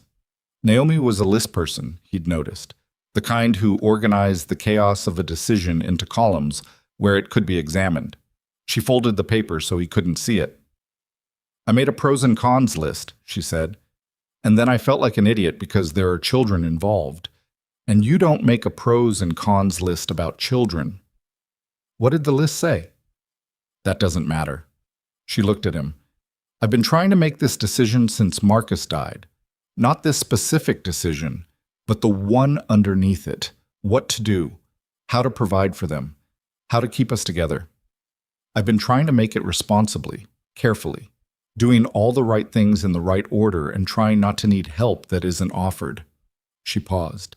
"And then a blizzard came and we walked 2 miles in the dark and you opened the door." He waited. "That's not a plan," she said. "You opening the door isn't a plan. Me being too broke and too tired to make it over the mountain without crashing my car isn't a plan. And staying here because you asked and because my kids love it here, that's not a plan either." "No," he said, "it's not." "So what is it?" "It's a start," he said. "Plans come from something. This is the something." She looked at the folded paper in her hands. "I haven't accepted charity well since Marcus died. People offering things and me not knowing how to take them without feeling like I was confirming something bad about myself, that I couldn't handle it." "This isn't charity," he said. "Charity is when it doesn't cost the person anything. This costs me plenty." She looked up. "What does it cost you?" He held her gaze. 3 years of very comfortable numbness," he said, "which I've apparently already spent." The thing in Naomi's face that was always carefully managed shifted, and she looked down at the table, and her hand went flat on the folded paper and pressed down hard. "Okay," she said. Her voice was slightly unsteady. "Okay. Okay, you'll stay?" She pressed her lips together, looked up. "Okay, we'll stay." A pause. "Through winter." "Through winter," he agreed. "And we're going to have to... There are things to figure out. Practical things. Elsie needs school, and Nora definitely needs school, and Ivy needs... There's a lot." "I know." "You don't know. You've been alone on this mountain for 3 years. You have no idea what 3 kids actually costs in terms of... Naomi." He said it quietly but firmly enough that she stopped. "I know it's not going to be easy. I'm not expecting easy. I'm just saying I'd rather figure out the hard parts with you than have you drive over that pass this morning and spend the next 5 years wondering if there was another way." She looked at him. "I would have wondered," he said, "in case that matters." She exhaled. It was a long, complicated exhale that seemed to carry a lot of things she'd been breathing around for a while. "Yeah," she said, "it matters." The door burst open from the main room. Nora, obviously, at velocity. She skidded into the kitchen doorway in her sock feet, her face red from outside, bootlaces still undone. "Can we have Christmas pancakes?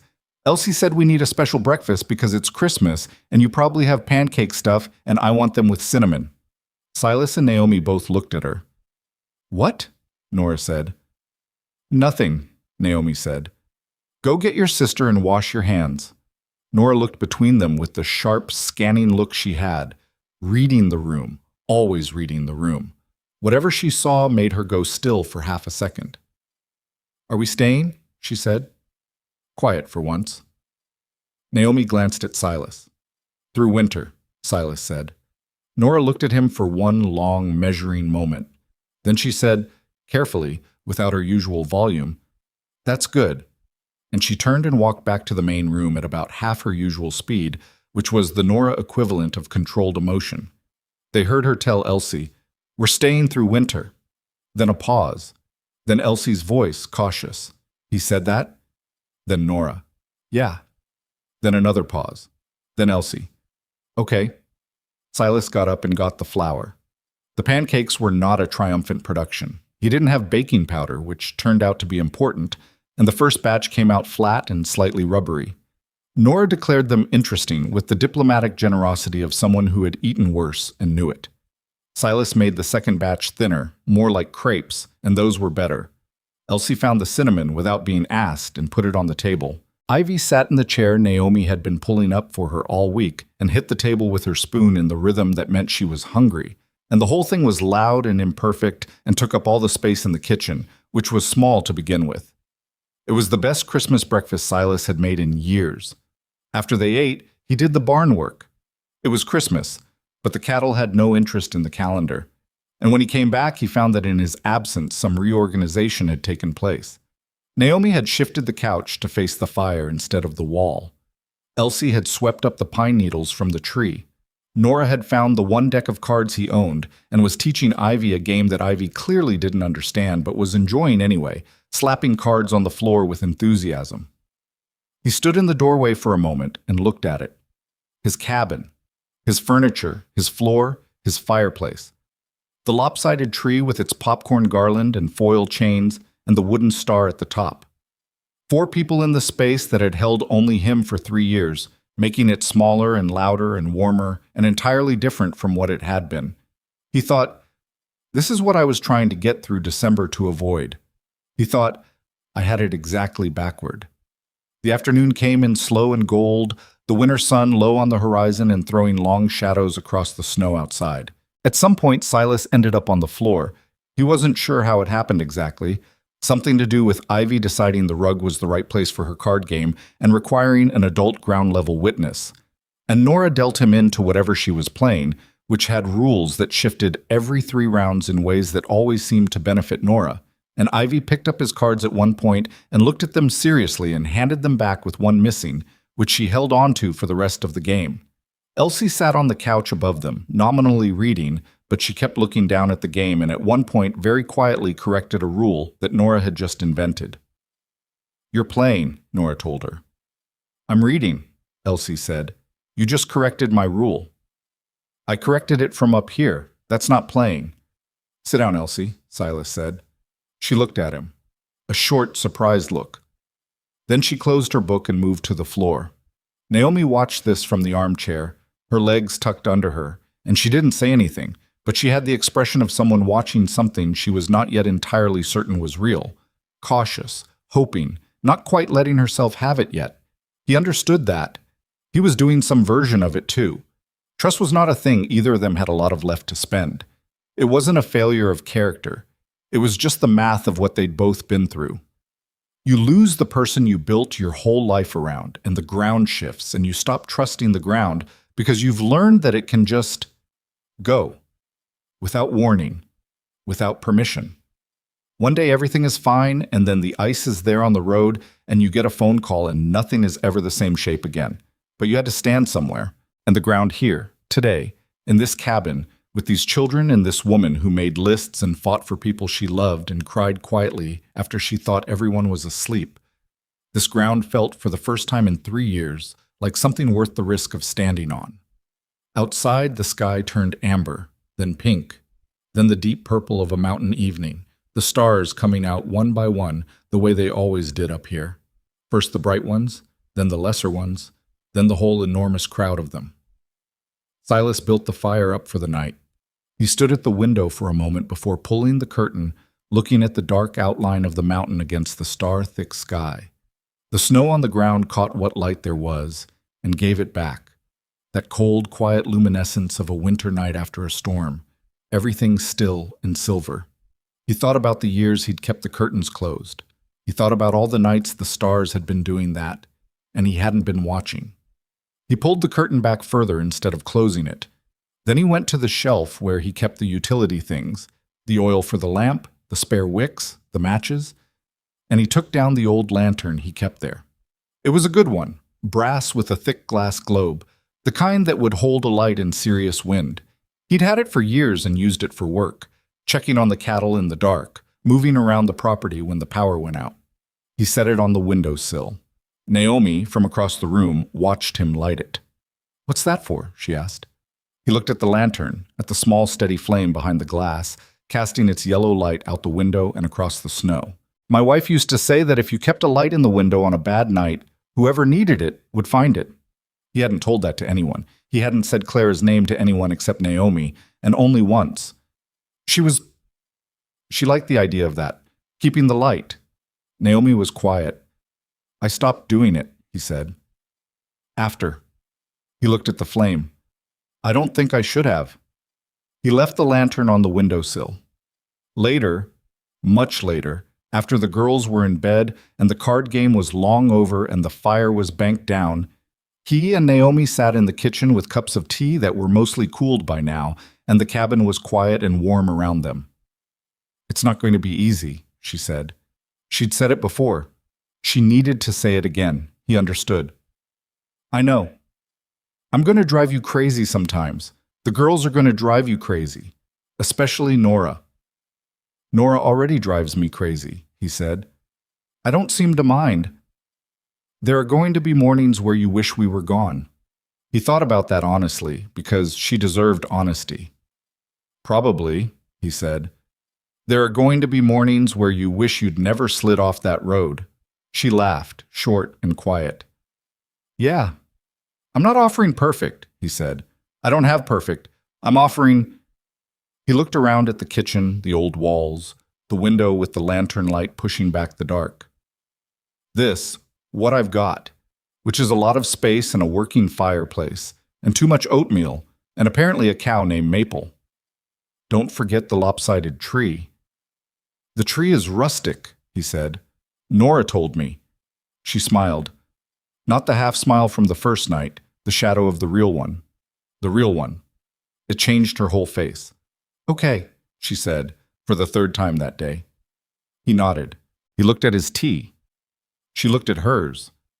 Outside, the lantern on the windowsill held its light steady against the dark mountain night, small and certain, doing what it had been put there to do.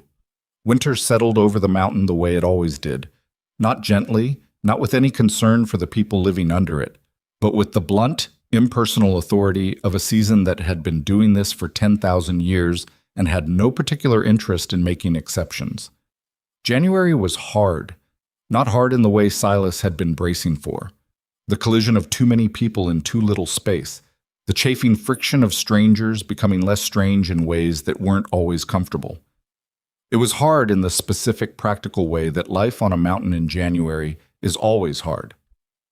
The pipes in the bathroom wall froze twice. The truck wouldn't start for a week and a half straight, which meant Silas had to snowshoe the 4 miles to the county road to flag down Dale Purcell's plow truck for a supply run. One of the cattle, not Maple, a different one, the big roan that Silas had been watching with some concern since fall, got sick and needed 3 days of round-the-clock attention that meant Silas was in and out of the barn at 2 and 4 in the morning, coming back into the cabin cold to his core and too tired to be careful about how much noise he made. He was surprised to find, on the third night, that Naomi was already up when he came in at 3:30. She had coffee on. She handed him a cup without comment and went back to the kitchen table where she'd apparently been doing something with a notebook and a calculator that she folded closed when she saw his face. You don't have to wait up, he said. I wasn't waiting up. I was doing the budget. She looked at him. The roan? Same. Might pull through. Might not. He sat down heavily. 12 years I've had that cow. She nodded. She didn't say I'm sorry, or she'll be okay, or any of the things people say when they don't know what to say. She just poured herself another cup and sat across from him, and they drank coffee at 3:30 in the morning, in the kitchen of a mountain cabin while the wind did what it wanted to the roof, and it was one of the most quietly decent things anyone had done for Silas, in longer than he could accurately measure. The roan pulled through. Silas wasn't prepared for how relieved he was, and he stood in the barn with his hand on the animal's flank after the worst of it was over and breathed through it, the complicated relief of something you cared about deciding to stay. He was getting used to that feeling again. It was not entirely comfortable. Elsie started school in Clement. It was the closest district that would take her, which meant Naomi driving her down the mountain 3 days a week, a logistics problem that required reorganization of everything else. Nora was enrolled in the smaller school in Ridgeway, 8 miles down the East Road, where she adapted in approximately 48 hours and had made 4 friends and a minor enemy by the end of the first week. Ivy stayed home because Ivy was 3 and because Ivy, if removed from the cabin and the barn and the cow she had also decided to name things, was inconsolable in a way that no one had energy to manage. Ivy became, by February, Silas's shadow, not intentionally on either of their parts. It happened in the gradual, undeniable way that things happen when two people, or a person and a very small child, keep ending up in the same place doing the same things until it becomes a pattern and then becomes a fact. She followed him to the barn.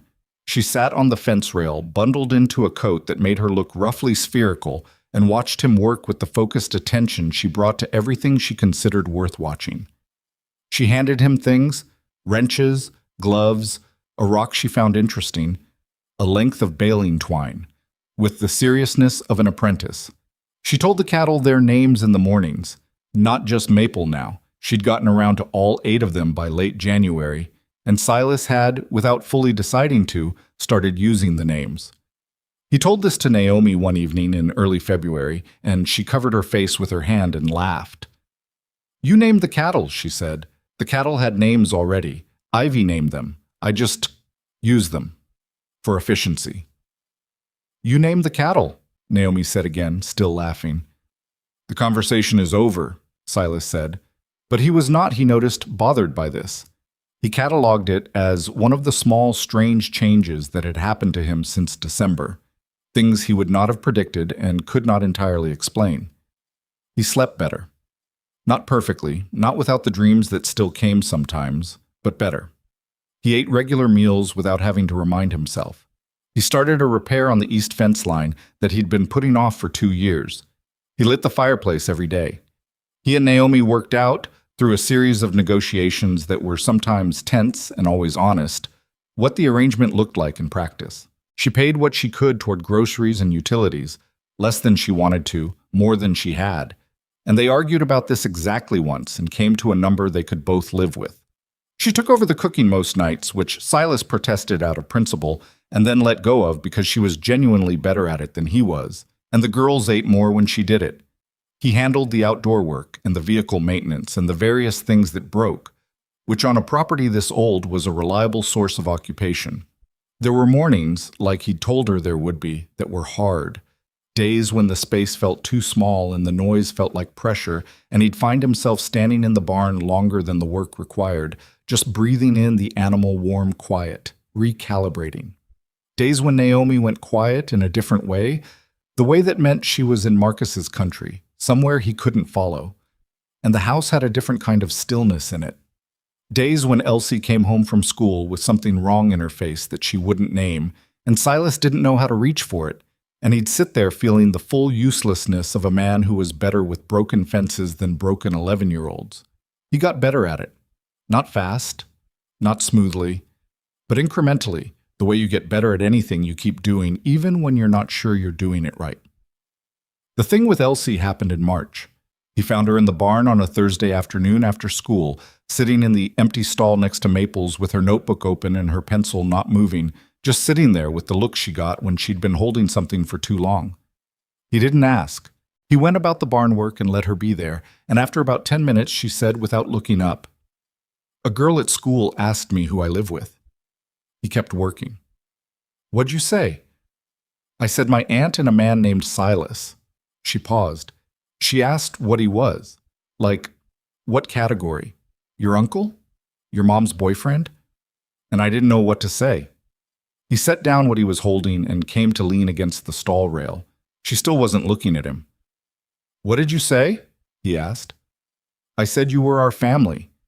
She said it flat, reporting a fact she'd already made her peace with. Because that's what it felt like. And I didn't have a better word. She finally looked up. "Is that okay? That I said that?" Silas looked at this girl. This careful, old-souled, guarded, fiercely competent 11-year-old who had been holding her family together with both hands since before it was her job. And he felt something settle in him with the finality of a door being gently and permanently closed. "Yeah," he said. "That's okay." "It's just a word." "It's a good word," he said.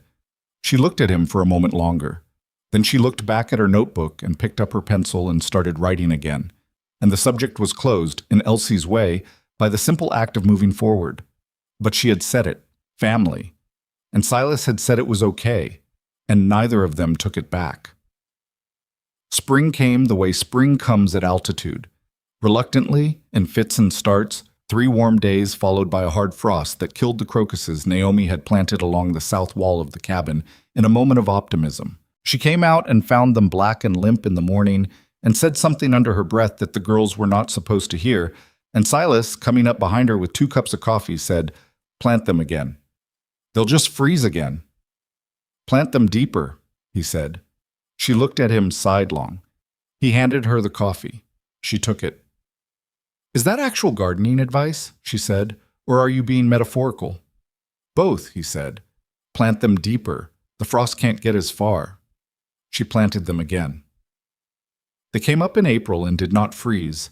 The question of what they were to each other, him and Naomi specifically, was one that lived in the space between them for most of the winter and into spring without being directly addressed, which was a choice both of them were making, consciously or not. There was something there. Neither of them was confused about that. The question was what to do with it, and the timing of it, and whether either of them was ready to add that particular complication to everything else they were already managing. It was Naomi who finally named it, on an evening in late April when they were on the porch after the girls were in bed, the mountain air cold and sharp and smelling of pine and snowmelt. She was drinking the last of the coffee. He was watching the dark tree line. "I want to say something, and I need you to let me finish before you respond," she said. "Okay. I'm not good at this. I'm going to say it badly." She set her cup on the porch railing. "I spent 14 months after Marcus died telling myself that the responsible thing was to not need anyone, that needing people was how you got hurt, and I was right, in the technical sense. But I was also—" She stopped. "I was also miserable. And I was raising 3 kids to believe that needing people was a weakness, which is not what I want to teach them." He listened. He did not say anything. "You're not Marcus," she said. "I know that. You're completely different, and I'm not trying to replace what I had, but I also don't think the fact that I loved someone before means I've used up my capacity for it." She looked at the dark mountain. "So I guess what I'm saying is that I know this is complicated, and I know neither of us is simple, and I know we've both got things we carry that aren't going away. But I don't want to keep pretending that what's here isn't here just because it's inconvenient." Silas was quiet for a moment. Then he said, "I've been in love with you since sometime in January. I couldn't tell you when exactly." Naomi turned to look at him. "I wasn't going to say it first," he said, "because I didn't want to be the thing that complicated your decision about staying. I wanted you to stay because you wanted to stay, not because of me." "That ship sailed," she said. "I stayed because of you, among other reasons. I don't think that's a bad thing." "No," he said. "I don't think so either." She reached over and picked up his hand from the porch railing. She just held it, loosely, the way you hold something you're not ready to put down yet. He didn't move. He let her hold it. They stayed on the porch until the stars came out, until Ivy called from inside. She'd woken up. She did this sometimes, calling for Naomi in the dark with the particular urgency of a small child who had not yet fully learned that waking up alone was not an emergency. Naomi squeezed his hand and let go and went inside. He stayed on the porch a little longer. He looked up at the stars and he thought about Clara, which he still did, which he expected he always would, and he didn't try to make the thought into something manageable or resolved or at peace. It was what it was. Love and loss are the same object from different angles, and you don't stop loving someone because they're gone, and you don't stop grieving them because you found something good on the other side of it.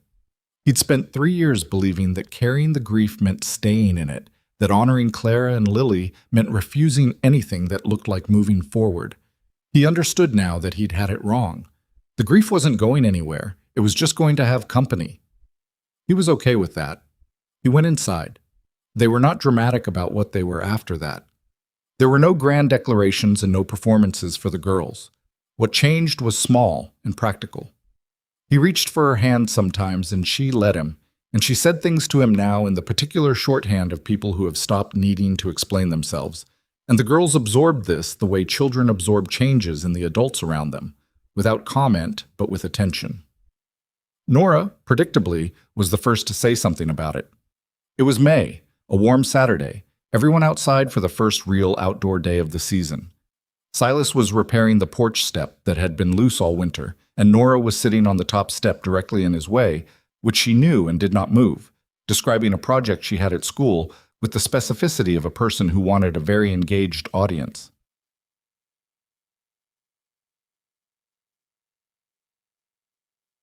And I said my family has a ranch. And Delia said she'd never been to a ranch, and I said she could come visit, and is that okay? Can Delia visit?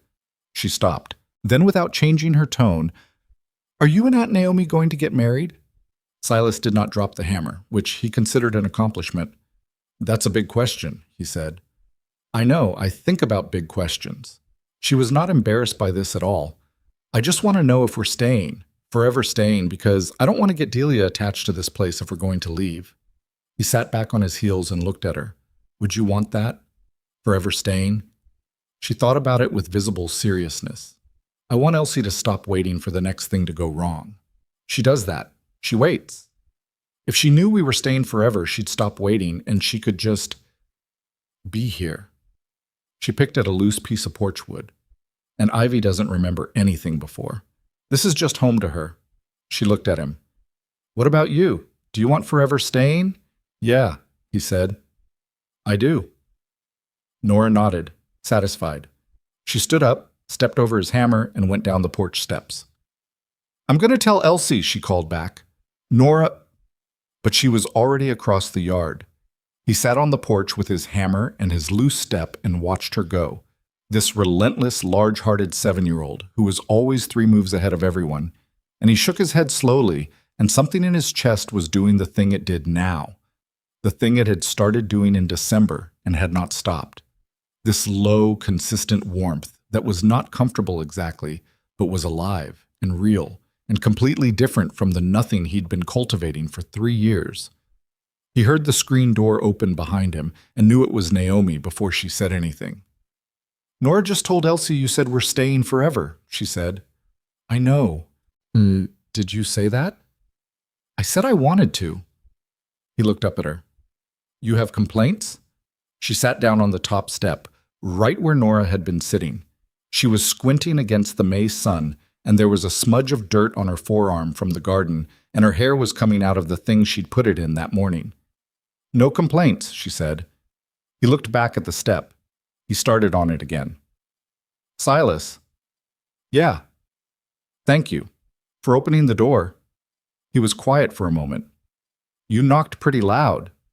"I was terrified. When you're terrified, you knock loud." He thought about that night, the dark cabin, the whiskey, the dead fireplace, the way he'd been sitting in the chair waiting for December to end. He thought about what it would have taken to not open the door. He thought about the man he'd been, steady in his numbness, disciplined in his emptiness, very good at waiting for things to be over. He thought about what over would have looked like. "I'm glad I opened it," he said. She put her hand briefly on his shoulder, just for a second, passing, and went back inside. He finished the porch step. The summer was loud and full and sometimes exhausting in the specific way that life with 3 children on a working ranch in summer is exhausting, constant, varied, without much gap between one thing and the next. Nora learned to ride that summer, on the oldest and most patient of the horses, and progressed from terrified to reckless in approximately 2 weeks, which required intervention. Elsie started keeping a journal of the ranch's daily operations in her spiral notebook.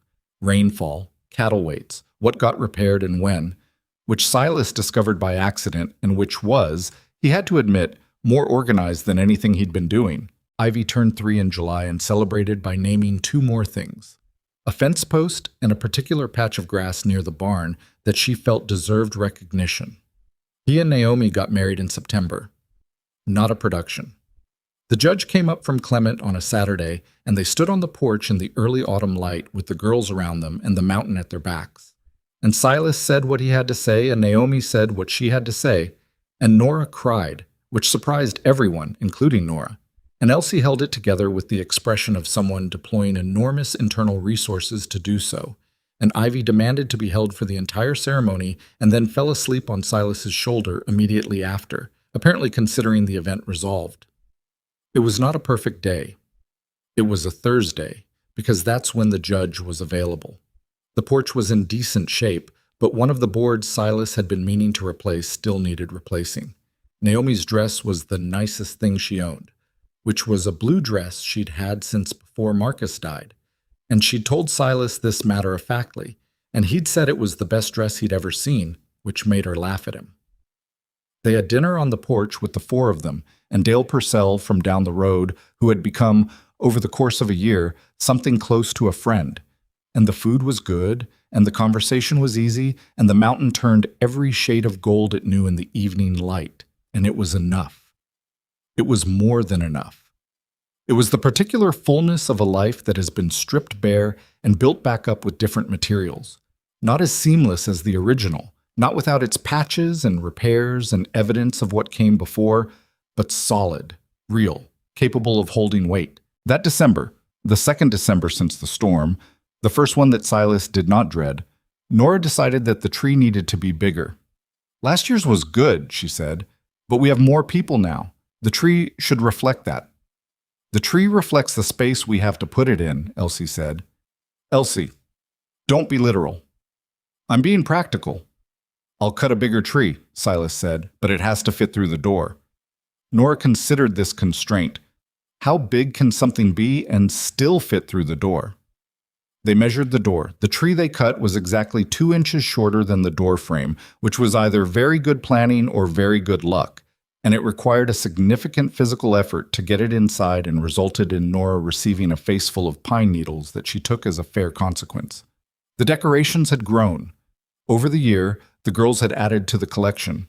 Paper chains Nora made at school, a clay ornament Ivy had made at the community center in Clement, a glass ball Elsie had found at a yard sale in August and carried home wrapped in her sweater. There were real lights now, too, a string of warm yellow ones Naomi had found at the hardware store in town, which Nora described as a major upgrade and Elsie described as sensible. But the wooden star was still the last thing to go on. Silas held it in his hand and felt the familiar weight of it.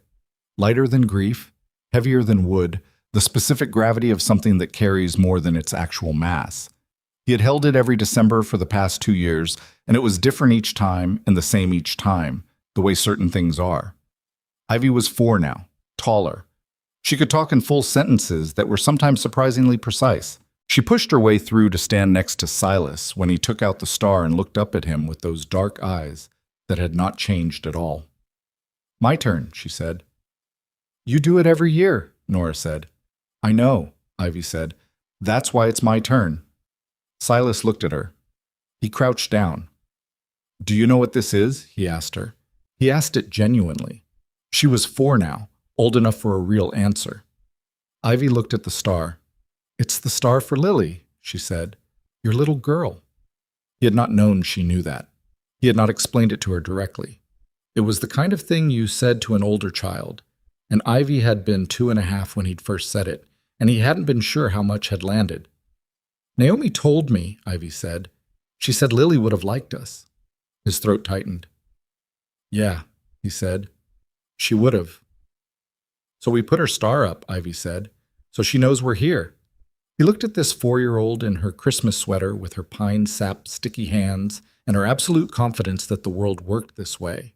That you put a star up so someone knows you're here, that the act of remembering was a form of reaching, that love did not require the physical presence of its object to continue operating, and he did not have words for what moved through him. He just held the star out to her. She took it carefully, both hands. She knew how. He picked her up. She was heavier than last year. She was always heavier than he expected, solid and certain. She put one arm around his neck and held the star out in the other hand, ready. He straightened up. They were level with the top of the tree, the same as last year, and the year would come when she was too heavy for this and too tall, and they'd need a different system. But that was not this year. This year, she reached forward and hooked the carved wooden star over the topmost branch of the pine and leaned back to look at it. "Good," she said. "Yeah," he said. Naomi was standing behind them. He could feel her there without turning around. He could feel Elsie, careful and watching. He could hear Nora, who had been quiet for approximately 90 seconds straight, beginning to wind up toward a comment. "Can we do the lights now?" Nora said. "Yes," Silas said. He set Ivy down. She immediately went to find Nora. He turned to Naomi. She looked at him the way she had on the porch in November a year ago, with that full, unguarded attention she kept in reserve for moments that deserved it. She reached up and put her hand against his jaw for a moment. "Okay?" she said. "Yeah," he said. "More than okay." She nodded and went to help Nora with the lights, which required supervision, and he stood for a moment in the middle of the room and looked at his family. The word had stuck, the way Elsie had used it, the way it had landed and never quite left, and let himself have it, the fullness of it, the weight and warmth of it. He looked at the star. He thought about the man who had made it 6 years ago, in the winter before his daughter was born, hands already knowing how to make something careful from wood, not knowing yet what it would carry. He thought about the man who had put it in a box 3 years ago, who had kept the curtains closed and the fireplace cold and the bottle close. He thought about the specific, exhausting discipline of keeping yourself empty because you believed empty was the safest thing to be. He had been wrong about that. Not wrong about the grief, but the grief was real, and it was his, and it was not going anywhere, and he didn't want it to, because losing it would mean losing them. And he was not willing to trade that. But wrong about what you did with it. Wrong about the math of it, the idea that carrying loss meant you had no room for anything else. That had turned out not to be true. The capacity for things, for warmth, for attachment, for the complicated daily work of loving people who needed you, did not shrink in proportion to the grief. It went alongside it. Parallel. The same heart. He went and got the lantern from the shelf. He brought it to the windowsill. He lit it, the way he had the first Christmas, and set it there. The small, steady flame behind the glass, pushing its light out through the window and across the snow and down toward the tree line, small against the dark, but completely consistent. Elsie, who was stringing lights with the precision of an engineer, looked up. "You put the lantern out," she said. "Every year," he said. She looked at it for a moment. Then she went back to the lights. "Why?" Nora called, from where she was inside the tree branches trying to clip a light to a back branch. "In case someone's lost," he said, "so they can find us." Nora emerged from the tree with pine needles in her hair. "Like we did," she said. "Like you did." She looked at the lantern. Then she looked at him with the expression she sometimes got, the one underneath the noise, the one that was just her, no performance, no commentary. And she said simply, "Good idea." Then she went back into the tree. Ivy had climbed onto the couch to look at the star from a different angle and was explaining something about it to no one in particular. Naomi was untangling a knotted string of lights with the focused irritation of someone who had accepted this as an annual tax. Elsie was making the lights behave. Outside, the first snow of December was starting. Small, quiet flakes, not the storm kind. Just winter doing its regular work, laying itself down over the mountain with the patient authority of something that has all the time in the world. The lantern held its flame in the window. Silas looked at it for a moment, this small, deliberate light against all that dark, and he thought about what it meant to decide to be visible, to stop keeping the curtains closed, to put the star up instead of leaving it in the box, to open the door when someone knocked, even when you were not sure you had anything left to give. He had learned something through all of it that he could not have been told. It only came the way certain things come, through living it, through getting it wrong for 3 years and then being forced, by 4 people on a porch in a blizzard, to get it differently. The thing he'd learned was this: survival is not the same as living. You can survive for years. You can keep yourself technically operational, fed, functioning, upright, while something essential in you goes dark and stays dark, and if nobody knocks on your door, you might never know the difference. But living requires other people. Not because you're weak without them, because that's just what it is. It's the condition of it. You cannot live, not actually, not fully, in a room with the curtains closed and the fire out and one person for company. It doesn't work that way. The heat doesn't hold. The food tastes like nothing. The days move through you without leaving anything. And the hardest part, the part nobody told you, the part you had to come to on your own, was that choosing to let people back in after they'd been taken from you was not a betrayal of the ones you lost. It was not forgetting. It was not replacement. It was the most honest possible answer to the question of what love is actually for. Love is not a finite thing that gets used up. It is not a space that once occupied stays occupied. It is more like a fire. It needs fuel and air and attention, and it can go out. And when it goes out, the darkness is very cold, but it can be relit. And it is the same fire. It carries what it carried before. It just burns bigger when you feed it right. Silas Ashcroft stood in the warm room with his family and watched the snow come down outside the window and the lantern flame hold steady against the dark. And he was not at peace in the clean, uncomplicated way of a man who has put his troubles behind him. He still had his troubles. He still had his grief and his guilt, and the particular shape of Clara's absence, and the specific weight of Lily's laugh that he still heard sometimes, in the thin space between sleeping and waking, and which he hoped he never stopped hearing. But he was here. He was fully, completely, in his body, and in his house, and in his life, here. And that was enough. That was the whole thing, actually. All of it, right there. Not the end of grief, not the resolution of loss, not the sealing over of the wound. Just this. The willingness to be here anyway. In the warmth, with the noise, with the star on the tree and the lantern in the window, and the people who had walked out of a blizzard and into his life, and refused, with the particular stubbornness of the lost finding shelter, to leave. Silas? Naomi's voice from across the room. Come help me with this knot. He looked away from the window. He went to help with the knot. The light stayed on behind him, steady in the window, burning through the dark.